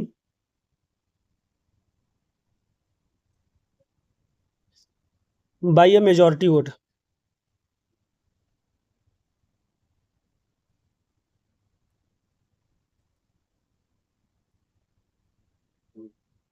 देखिए तो अपने केस इम्पीचमेंट को क्या किया? इनिशिएट कर दिया। बट अब क्या करेगा? Case tried by the senate. Case जो ट्रायल कौन करेगा? Trial by senate. अब सीनेट यहाँ पे क्या कर रहा है? Act as a tribunal.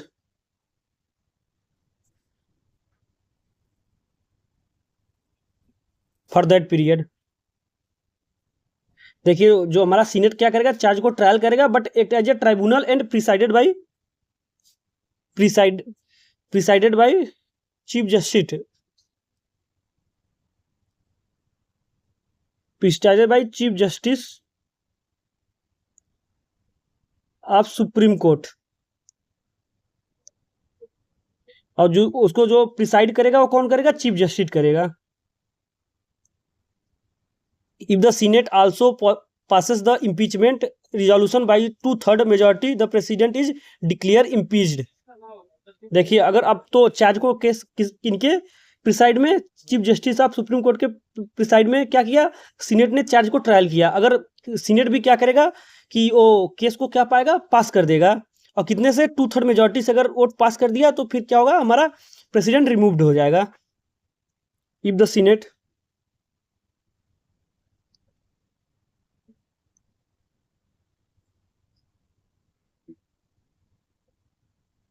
also passes the impeachment resolution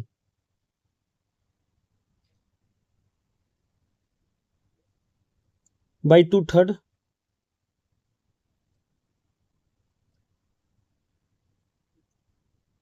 majority.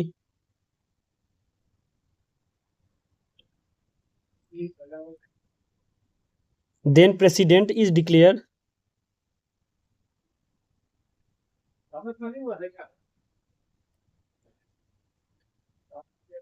impeached.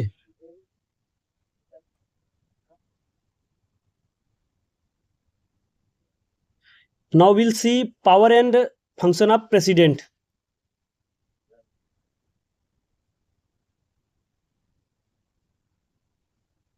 Power and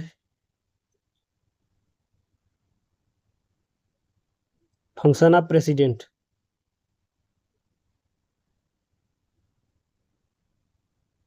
अब प्रेसिडेंट के क्या क्या पावर एंड फंक्शन है उसको देखते हैं। देखिए, commander of the arm forces, जो आर्म फोर्स होंगे वहां के कमांडर होगा, मतलब चीफ होगा।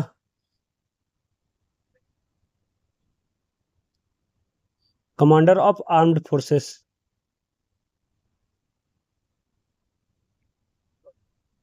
अपॉइंट द जजेस of high court, supreme court.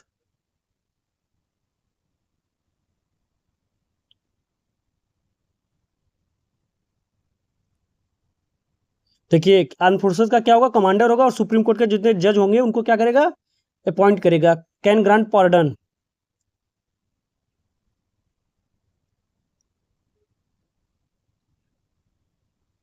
Pardon भी दे सकता है।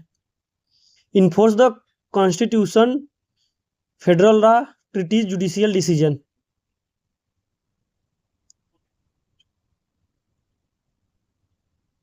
Enforce the constitution,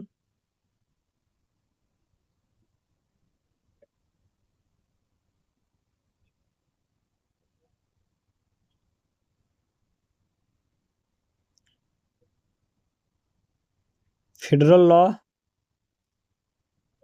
treaties and judicial decision.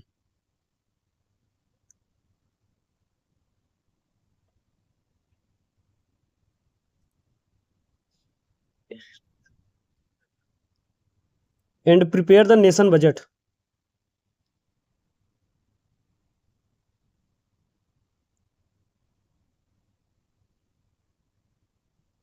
देखिए, ये सब क्या है, function, basically power and function हम लिख रहे हैं किसके, प्रेसिडेंट के।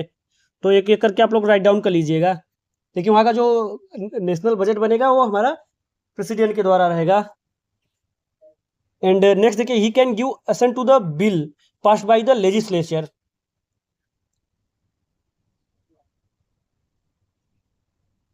Give ascent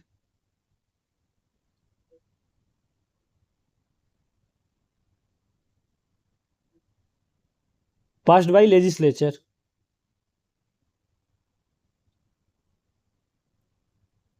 When a bill is approved by both the houses of Congress is sent to him for his assent। देखिए, वही सेम अपने यहाँ वाला गेम है। अगर कोई बिल क्या होगा, कांग्रेस मतलब कि पार्लियामेंट के द्वारा पास हो जाता है, तो हम क्या करते हैं, प्रेसिडेंट के असेंट के लिए वो बिल भेजते हैं। When a bill passed by the both houses of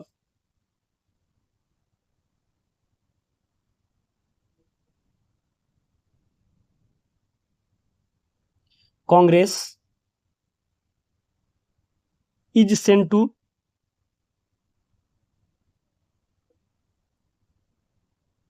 him for his assent।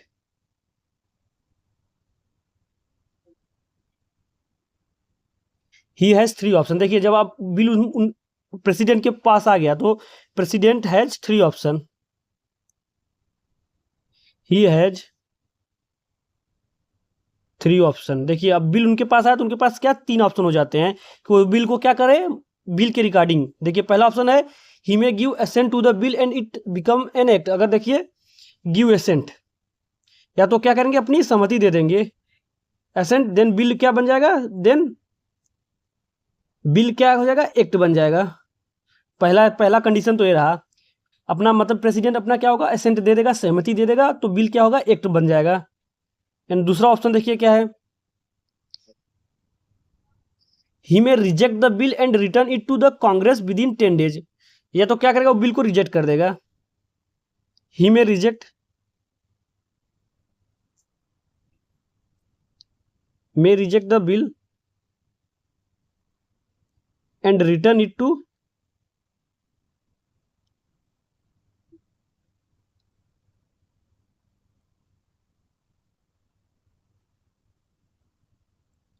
The Congress, return to the Congress within 10 days. देखिए रिजेक्ट तो कर सकते हैं बट विद इन 10 डेज के द्वारा, उससे ज़्यादा करेंगे तो ऑटोमेटिक वो क्या होगा, एक्ट बन जाएगा।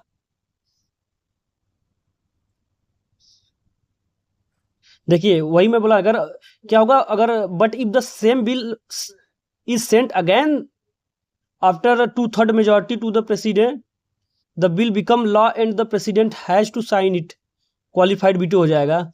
देखिए इसमें एक ट्विस्ट आ गया, इसमें क्या है, ट्विस्ट है, ट्विस्ट क्या है कि अगर देखिए सेम बिल क्या होगा, फिर से मेजॉरिटी 2/3 मेजॉरिटी के द्वारा प्रेसिडेंट के पास भेजा जाएगा, तो बिल क्या होगा, उसको प्रेसिडेंट को साइन करना ही पड़ेगा उसको। तो ऑलरेडी वो इसको, और इसी चीज को क्या बोलता जाता है, क्वालिफाइड वीटो, कि मतलब कि पास कर दिया गया, प्रेसिडेंट को ऑटोमेटिक पास करा दिया गया, उस बिल को करना ही करना है अगर सेम बिल 2/3 मेजॉरिटी के द्वारा फिर से भेजा जा रहा है। देखिए लिख दीजिए, but if the same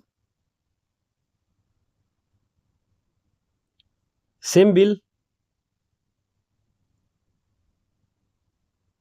sent again after 2/3 majority,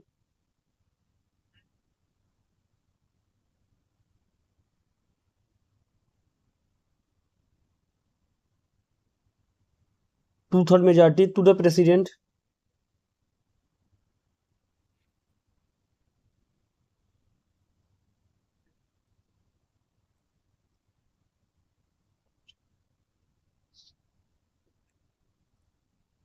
then the bill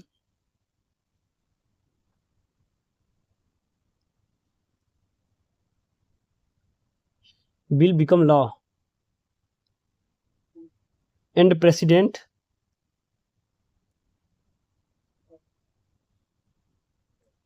has to sign it। और यही क्या बोला जाएगा, क्वालिफाइड वीटो, इसी को बोला जाता है क्वालिफाइड वीटो। मैंने शुरू में बता दिया था कि हमारे अमेरिकन प्रेसिडेंट के पास 2 वीटो होता है, pocket veto and qualified veto. तो ये तो देखिए उनको क्वालिफाइड करा दिया गया है। अब सेकेंड लास्ट ऑप्शन देखिए, थर्ड ऑप्शन, 3 ऑप्शन है ना, 2 ऑप्शन तो आपने देख लिया, थर्ड ऑप्शन देखिए क्या है, he may reserve the bill within him, then the bill become law after the expiry of 10 days without his assent. देखिए अब तीसरा तो क्या होगा कि या तो देखिए पहला था उन्होंने एसेंट दे दिया, दूसरा था उसको रिटर्न कर दिया 10 दिन के पहले ही, और तीसरा क्या होगा कि उसको अपने पास रखे रहेंगे, बट अगर 10 दिन तक रख लिया तो उसके बाद क्या होगा, वो ऑटोमेटिक लॉ बन जाएगा।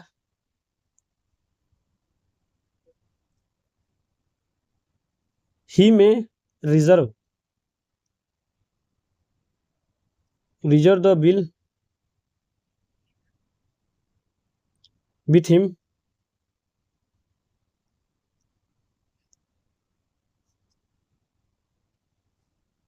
then the bill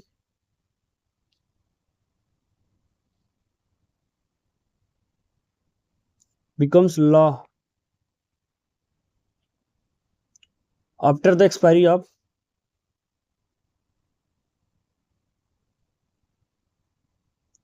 10 days without his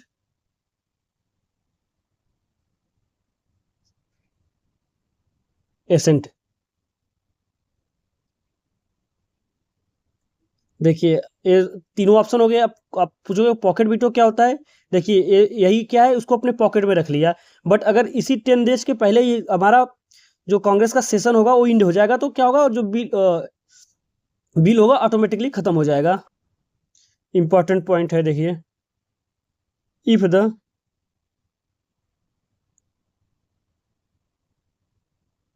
Congress ends session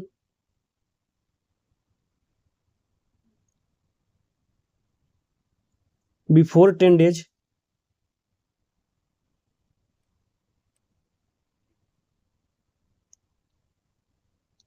the bill automatically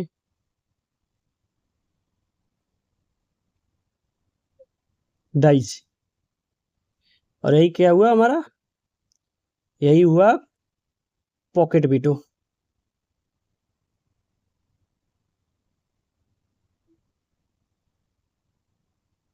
ठीक, ये तो हुए ऑप्शन 3, बट हम पढ़ रहे थे पावर एंड फंक्शन, तो होगा कॉल फॉर स्पेशल सेशन। देखिए, कॉल फॉर स्पेशल सेशन के लिए बुला सकता है सबका। Make rules regarding delegate legislation, make rules and regulations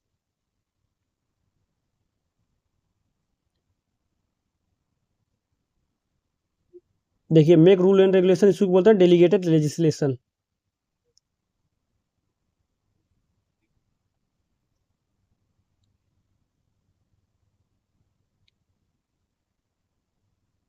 हमारा रूल रेगुलेशन बनाना किसका काम है, लेजिस्लेचर कांग्रेस का, बट हमारा क्या प्रेसिडेंट भी रूल रेगुलेशन बना देगा, इसको बोला जाता है delegated legislation. empowered to adjourn the Congress,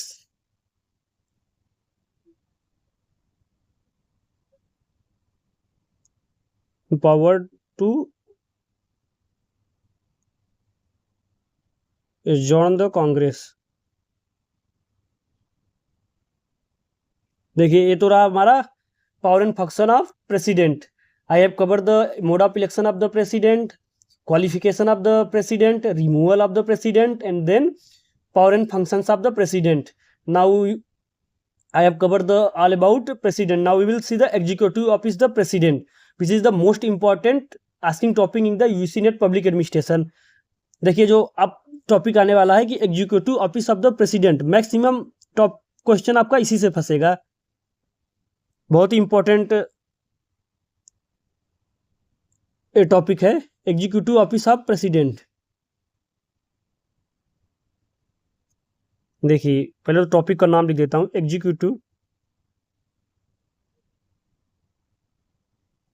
executive office of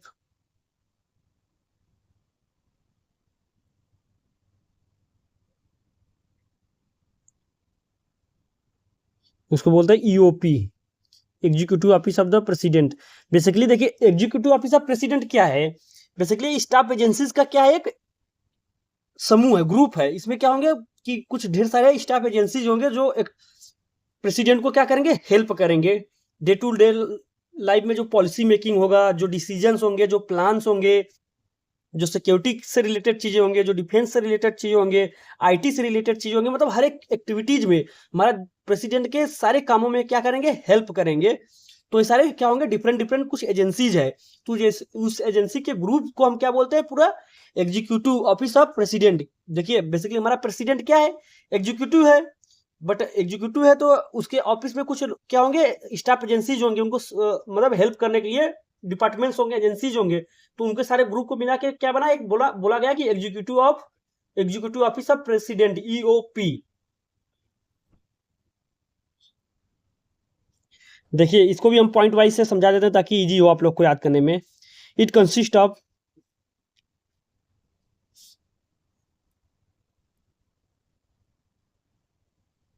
top staff agency. देखिए, staff agencies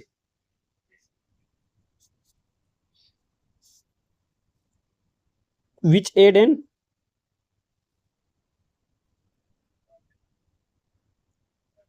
advice to president।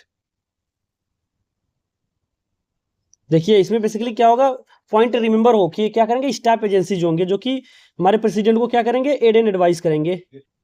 देखिए, जो ईओपी होगा वो क्या करेगा, ग्रुप ऑफ स्टाफ एजेंसीज होगा, वो हमारे प्रेसिडेंट को एड एंड एडवाइस करेगा, day to day policy making, decision making, planning, जो भी एक्टिविटीज करेगा हमारा प्रेसिडेंट, उसमें हेल्प करेंगे। अब बात आती है कि यूपी स्टेबलाइज कब हुआ, यूपी कब आया। तो stabilized in 1939 by the president Franklin D Roosevelt by an executive order under the recognition act of 1939। See ये सब देखिए, सब बारे पॉइंट टू पॉइंट है, इसमें ज़्यादा दिमाग नहीं लगाना है, इसमें आपको याद ही करना पड़ेगा और दूसरा कोई ऑप्शन नहीं है। आप 2 बार 3 बार पैसेज को पढ़ेंगे, याद हो जाएगा आपको ऑटोमेटिक। नहीं भी याद रहेगा तो ऑप्शन देख के आप आइडिया लगा सकते हैं। Established in 1939 by the president Franklin D. Roosevelt by an executive order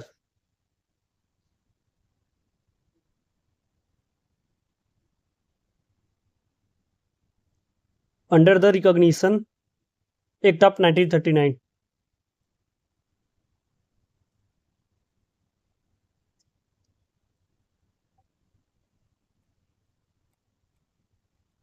सो देखिए, हमारे जो उस समय के प्रेसिडेंट फ्रैंकलिन डी रूजवेल्ट थे, उन्होंने एक एग्जीक्यूटिव ऑर्डर पास किया था, किसके अंडर, रिकॉग्निशन एक्ट ऑफ 1939 के द्वारा, कि एक ऐसा ऑफिस मतलब स्टेबलाइज किया जाए जो क्या करे, सारी स्टाफ एजेंसी को अपने में सम्मिलित करे।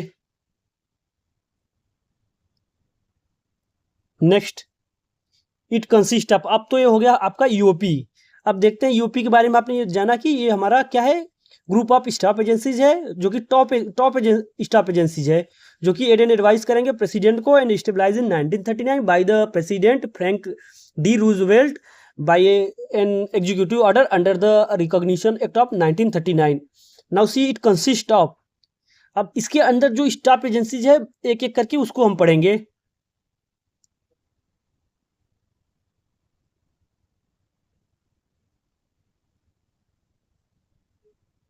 It consist of,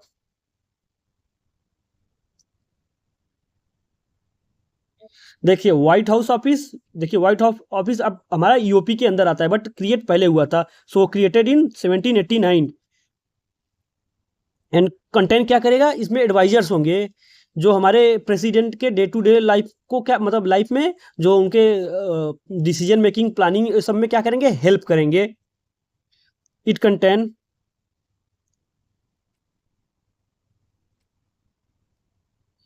close confidential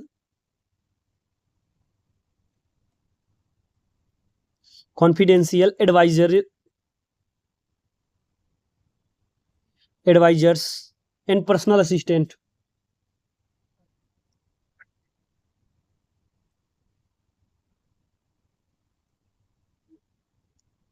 on whom, मतलब इनके ऊपर क्या होगा, हमारा प्रेसिडेंट लीन कर सकता है डे टू डे एग्जीक्यूटिव जो ब्रांच का जो कार्य होगा उसके लिए। They are appointed by the president and assist him in such a matters as he may be directed. और जो इनके मेंबर्स होंगे अपॉइंटेड बाय प्रेसिडेंट, प्रेसिडेंट उनको अपॉइंट करेगा।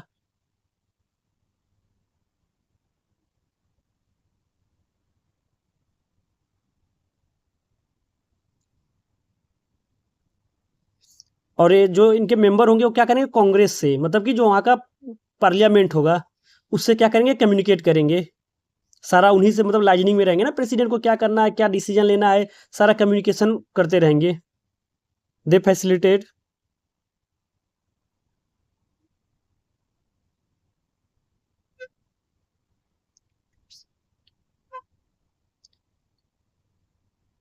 And maintain communication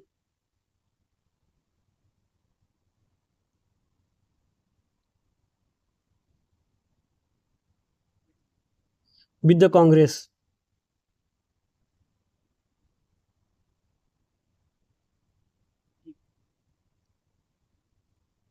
and the heads of executive agency, the media and public. देखिए किस किस से क्या करेंगे liaisoning, head of the executive agencies, heads of executive agencies, जितने भी एग्जीक्यूटिव एजेंसीज होंगे उनके हेड से क्या करेंगे, कम्युनिकेट करेंगे, फैसिलिटेट करेंगे, मतलब लाइजनिंग करते रहेंगे, कुछ भी काम होगा। मीडिया से क्या करेंगे, कम्युनिकेट करेंगे।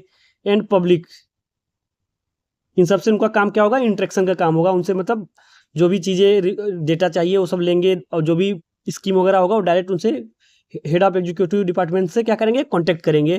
तो ये हमारा पहला जो स्टाफ एजेंसीज रहा है ईओपी में, वो रहा है व्हाइट हाउस ऑफिस।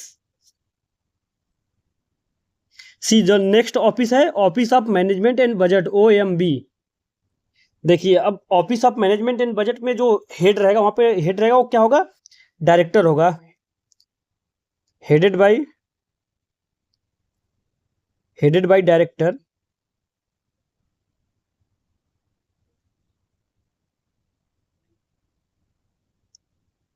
और डायरेक्टर को अपॉइंट कौन करेगा, प्रेसिडेंट करेंगे, with the approval of Senate, Senate के अप्रूवल से, मतलब अपर हाउस के अप्रूवल से क्या करेंगे, हेड ऑफ द डायरेक्टर को अपॉइंट करेंगे। Who is appointed by president with the approval of senate.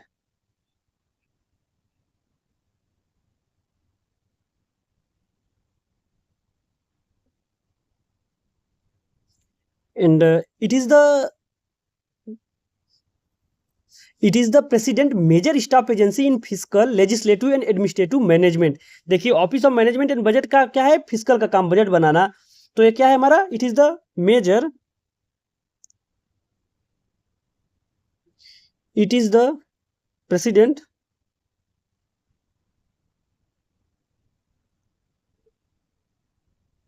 Major staff agency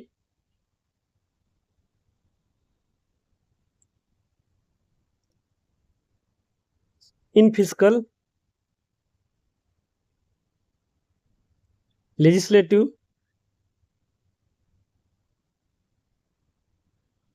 and administrative management.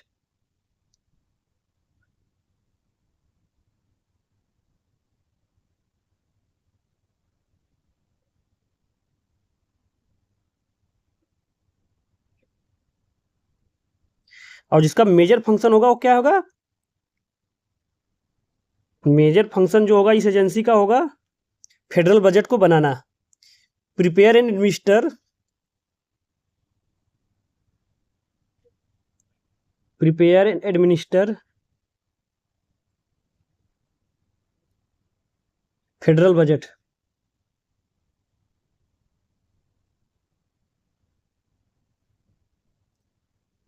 देखिए हमारा जो office of management and budget क्या करता है, फेडरल बजट को बनाता है। और ये क्या करेगा, it act as a clearing house for legislative proposals originating in the executive branch. And see देखिए जो हमारे Arthur McMahon describe it as the embodiment of the presidency. देखिए अर्थर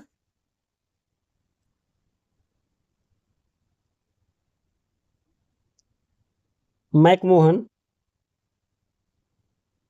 डिस्क्राइब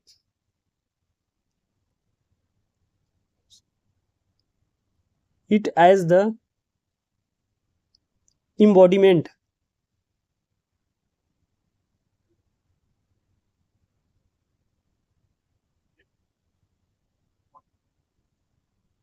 तो इस लाइन को आप लोग याद रखिएगा, एमसीक्यू बेसिकली आता है कि embodiment of presidency office of management budget को किसने बोला था, अर्थर मैकमोहन ने बोला था।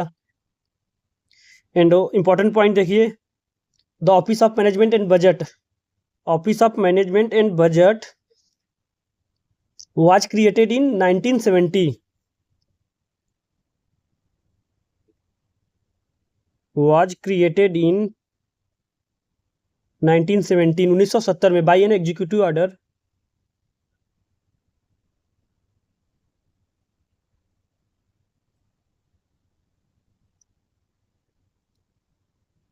To replace bureau of budget.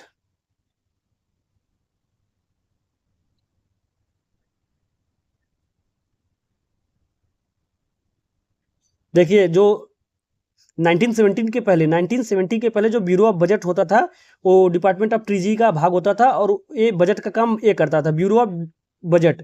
But 1970 के बाद क्या हुआ, जो हमारा office of management and budget ये रिप्लेस कर दिया इसको। अब जो बजट बनाने का काम, फेडरल बजट बनाने का काम OAMB करता है, office of management and budget. देखिए जो हमारा ब्यूरो ऑफ बजट करता था वो किसके द्वारा क्रिएट किया गया था, which was created by the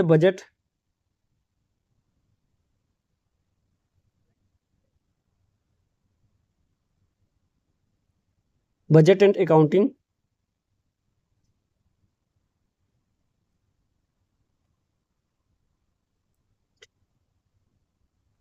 act of 1921। देखिए जो budget and accounting act of 1921 में ब्यूरो ऑफ बजट को क्या किया था, क्रिएट किया गया था, बनाया गया था, और वही सारा बजट का काम करता था। But after 1970 creation of the office of management and budget, it takes over the budget function from the bureau of budget. देखिए in 1939 this bureau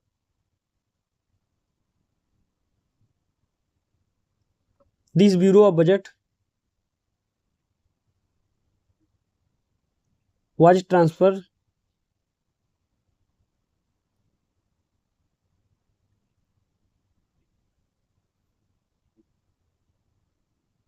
from the Department of Treasury to the EOP. Transfer from the Department of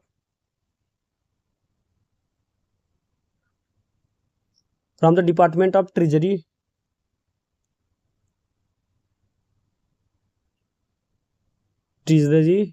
to the EOP, executive of president. तो वही क्या हुआ, हमारा office of management and budget बन गया। ठीक, अब नेक्स्ट ऑफिस पढ़ते हैं। नेक्स्ट ऑफिस हमारा है, देखिए तीसरा ऑफिस है council of economic adviser. Council of economic adviser,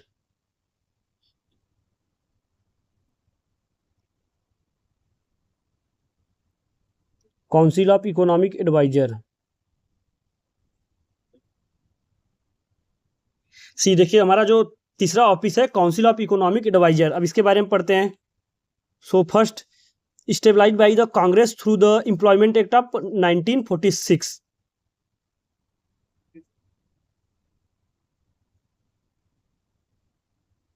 देखिए stabilised by the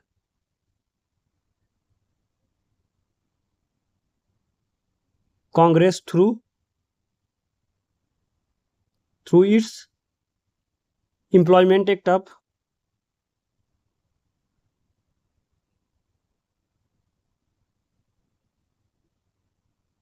1946 and consist of, और जो काउंसिल होगा क्या करेगा, consist of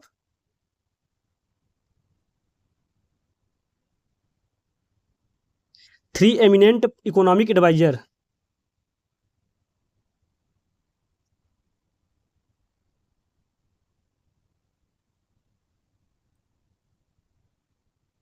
appointed by president.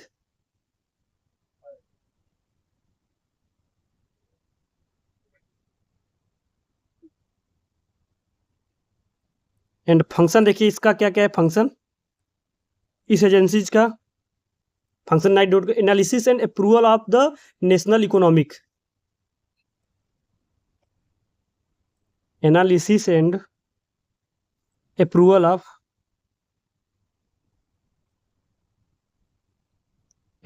The national economic.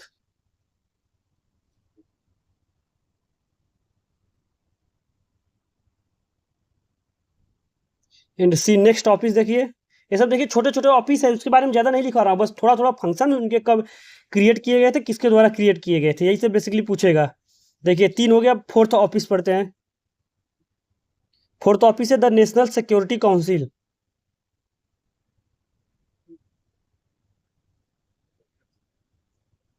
The national security council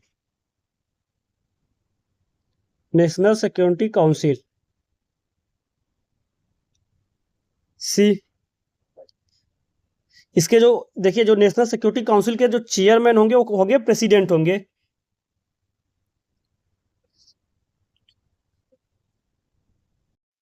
our fourth step क्या होगा, the national security council NSC.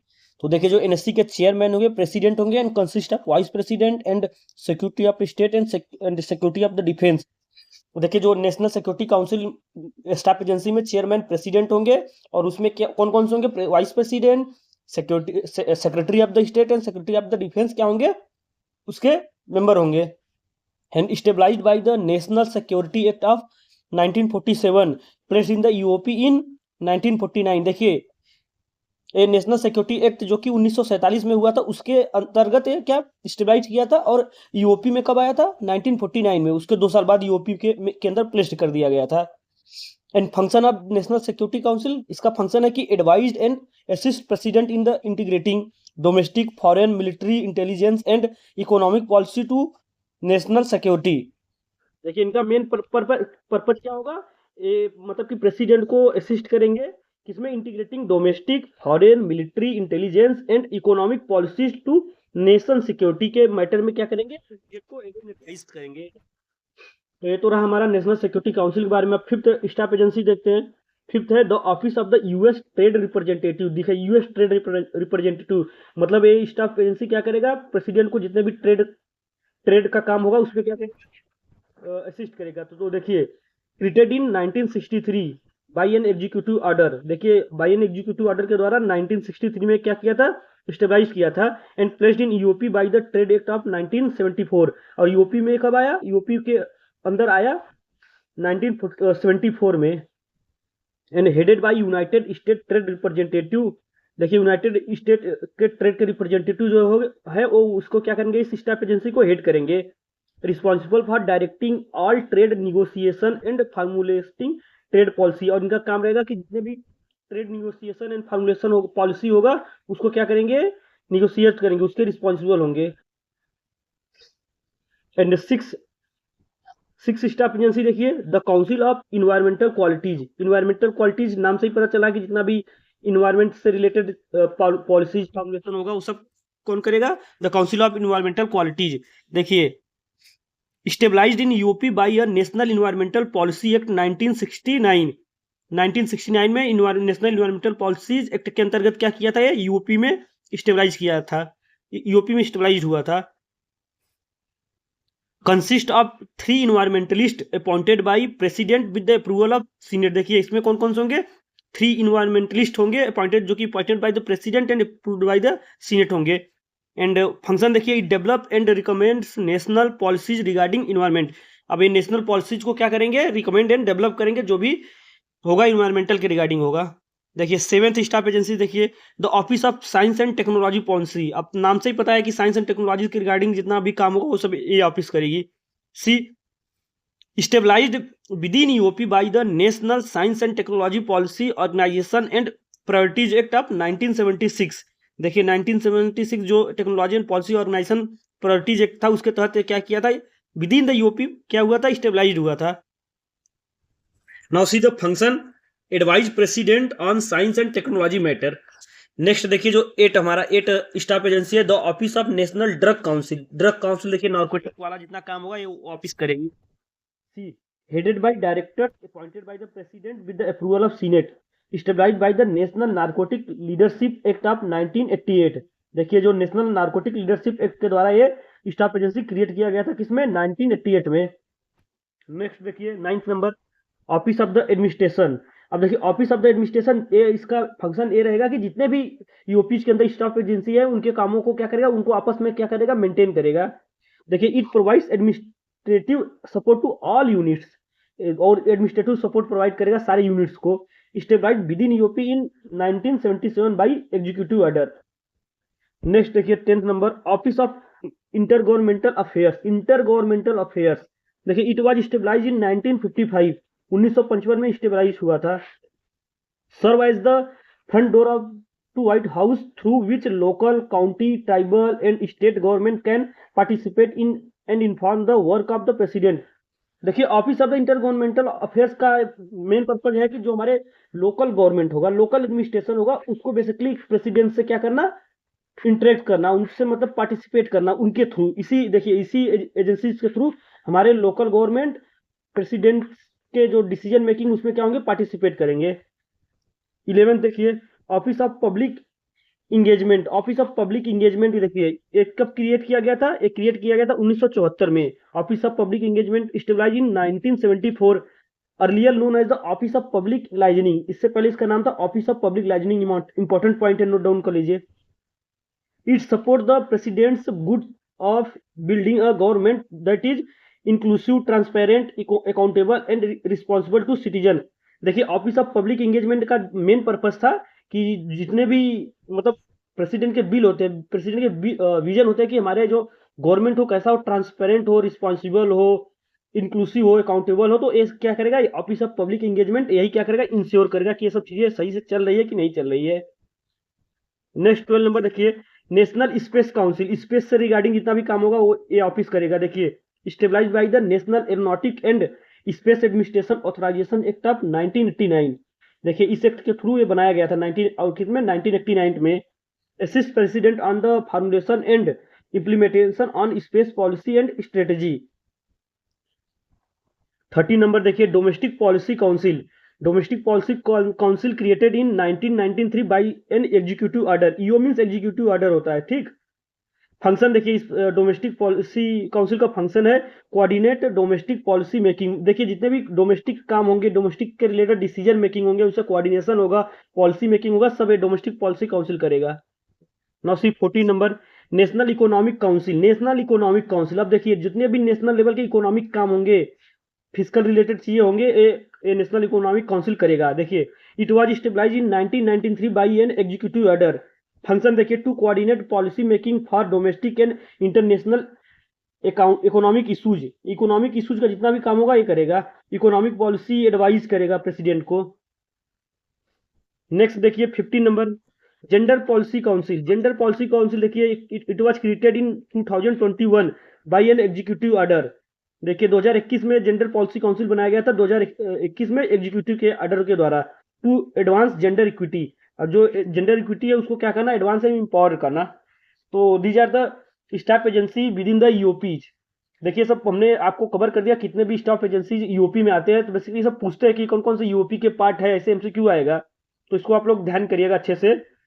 आइए next topic हमारा है इंडिपेंडेंट रेगुलेटरी कमीशन, आईआरसी। बहुत ही इंपॉर्टेंट है आईआरसी, इंडिपेंडेंट रेगुलेटरी कमीशन। देखिए USA has 3 type of line agency. देखिए line agency का आप लोग मैंने पढ़ा लिया था, स्टाफ एजेंसी लाइन एजेंसी।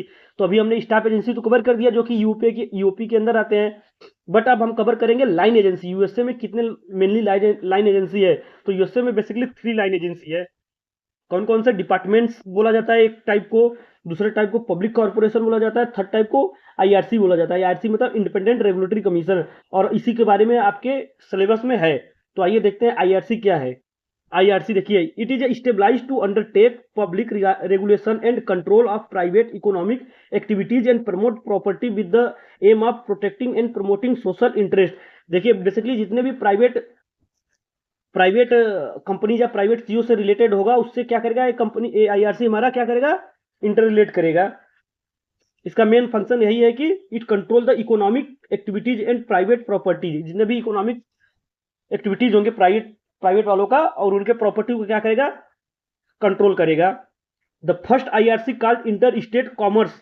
देखिए जो पहला आईआरसी पूछा जाएगा, जो पहला आईआरसी इंडिपेंडेंट रेगुलेटरी कमीशन बना था उसको क्या बोलते हैं, उसको बोलते हैं इंटर स्टेट कॉमर्स।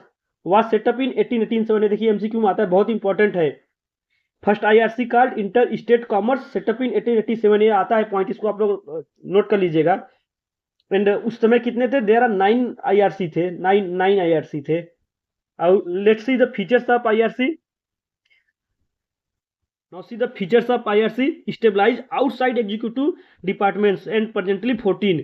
देखिए एग्जीक्यूटिव डिपार्टमेंट के आउटसाइड ये सारे कमीशन क्रिएट किए जाते हैं। And they make rules, implement rules. इनका काम होता है रूल बनाना, रूल को इंप्लीमेंट करना, so that it is called quasi legislative, administrative and quasi judicial function. क्या परफॉर्म करता है? Quasi legislative, quasi judicial and administrative function को परफॉर्म करता है। नोट देखिए, they are therefore called fourth branch of the government. देखिए इसीलिए USA में इसको क्या बोला जाता है? Fourth branch of government. Why? Because it perform the quasi legislative, quasi judicial and administrative function, because it make and implement the rules and it is multi headed body. देखिए इसमें क्या होगा? Multi headed body, specially 5 to 6 member क्या होता है इसमें करते हैं। And independent of the president. देखिए प्रेसिडेंट से क्या होता है? इंडिपेंडेंट होता है, मतलब कि उनको जवाबदेही नहीं करता है, अकाउंटेबल नहीं होता है प्रेसिडेंट को। इसलिए इसको क्या बोलते हैं? हेडलेस बोलते हैं। हेडलेस मतलब इसका कोई हेडलेस नहीं है, कोई भी एक हेड नहीं है, इसीलिए इसको हेडलेस बोलते हैं। और इसका क्या क्या बोलते हैं? Irresponsible commission. Irresponsible commission because it is not accountable to president and also called area of unaccountability. Area of unaccountability, क्योंकि देखिए यहाँ पे किसी का अकाउंटेबिलिटी नहीं है, इसीलिए इसको irresponsible commission and area of unaccountability बोलते हैं। सब याद कर लीजिए, एमसीक्यू में आता है। आईआरसी को और क्या क्या बोलते हैं? Irresponsible commission, area of unaccountability. Now see created by the Congress, और ये किसके द्वारा क्रिएट किया गया था? कांग्रेस के द्वारा। That's why it is called arms of Congress, इसीलिए इसको आर्म्स ऑफ कांग्रेस भी बोलते हैं। तो ये सब बेसिकली 3 चीज आप याद कर लीजिएगा। जो पहला आईआरसी था, फर्स्ट आईआरसी था इंटर स्टेट कॉमर्स, जो कि 1887 में क्रिएट किया गया था। और उसके बाद इसको बोलते हैं area irresponsible commission and area of unaccountability and arms of Congress. इतना चीज ध्यान रहेगा तो आईआरसी में कर ले जाएंगे। देखिए जो हमारा हेड था, बेसिकली मैंने बताया था कि एडमिनिस्ट्रेटिव सिस्टम ऑफ यूएसए के हमने 3 हेड्स में पढ़ेंगे। तो 3 हेड्स में पहला हेड था अमेरिकन कॉन्स्टिट्यूशन एंड गवर्नमेंट, तो वो खत्म हो गया। अब नेक्स्ट वीडियो लेक्चर में आएंगे अमेरिकन सिविल सर्विसेज, देन अगले वीडियो में लोकल गवर्नमेंट, क्योंकि एक में अगर बनाएंगे तो बहुत ज़्यादा 3-4 घंटे की वीडियोज हो जाएगी, तो लेंदी हो जाएगा। तो इससे सही है कि इसको हम 3 पार्ट में करके बनाएंगे। तो पहला पार्ट हमारा समाप्त होया, और आप लोगों से रिक्वेस्ट है अच्छे से देखिए, क्योंकि इसमें बहुत सारे क्वेश्चन आते हैं यूजीसी नेट में। तो अच्छे से ट्राई कीजिए और अपने कॉन्सेप्ट को क्लियर कीजिए। Thank you.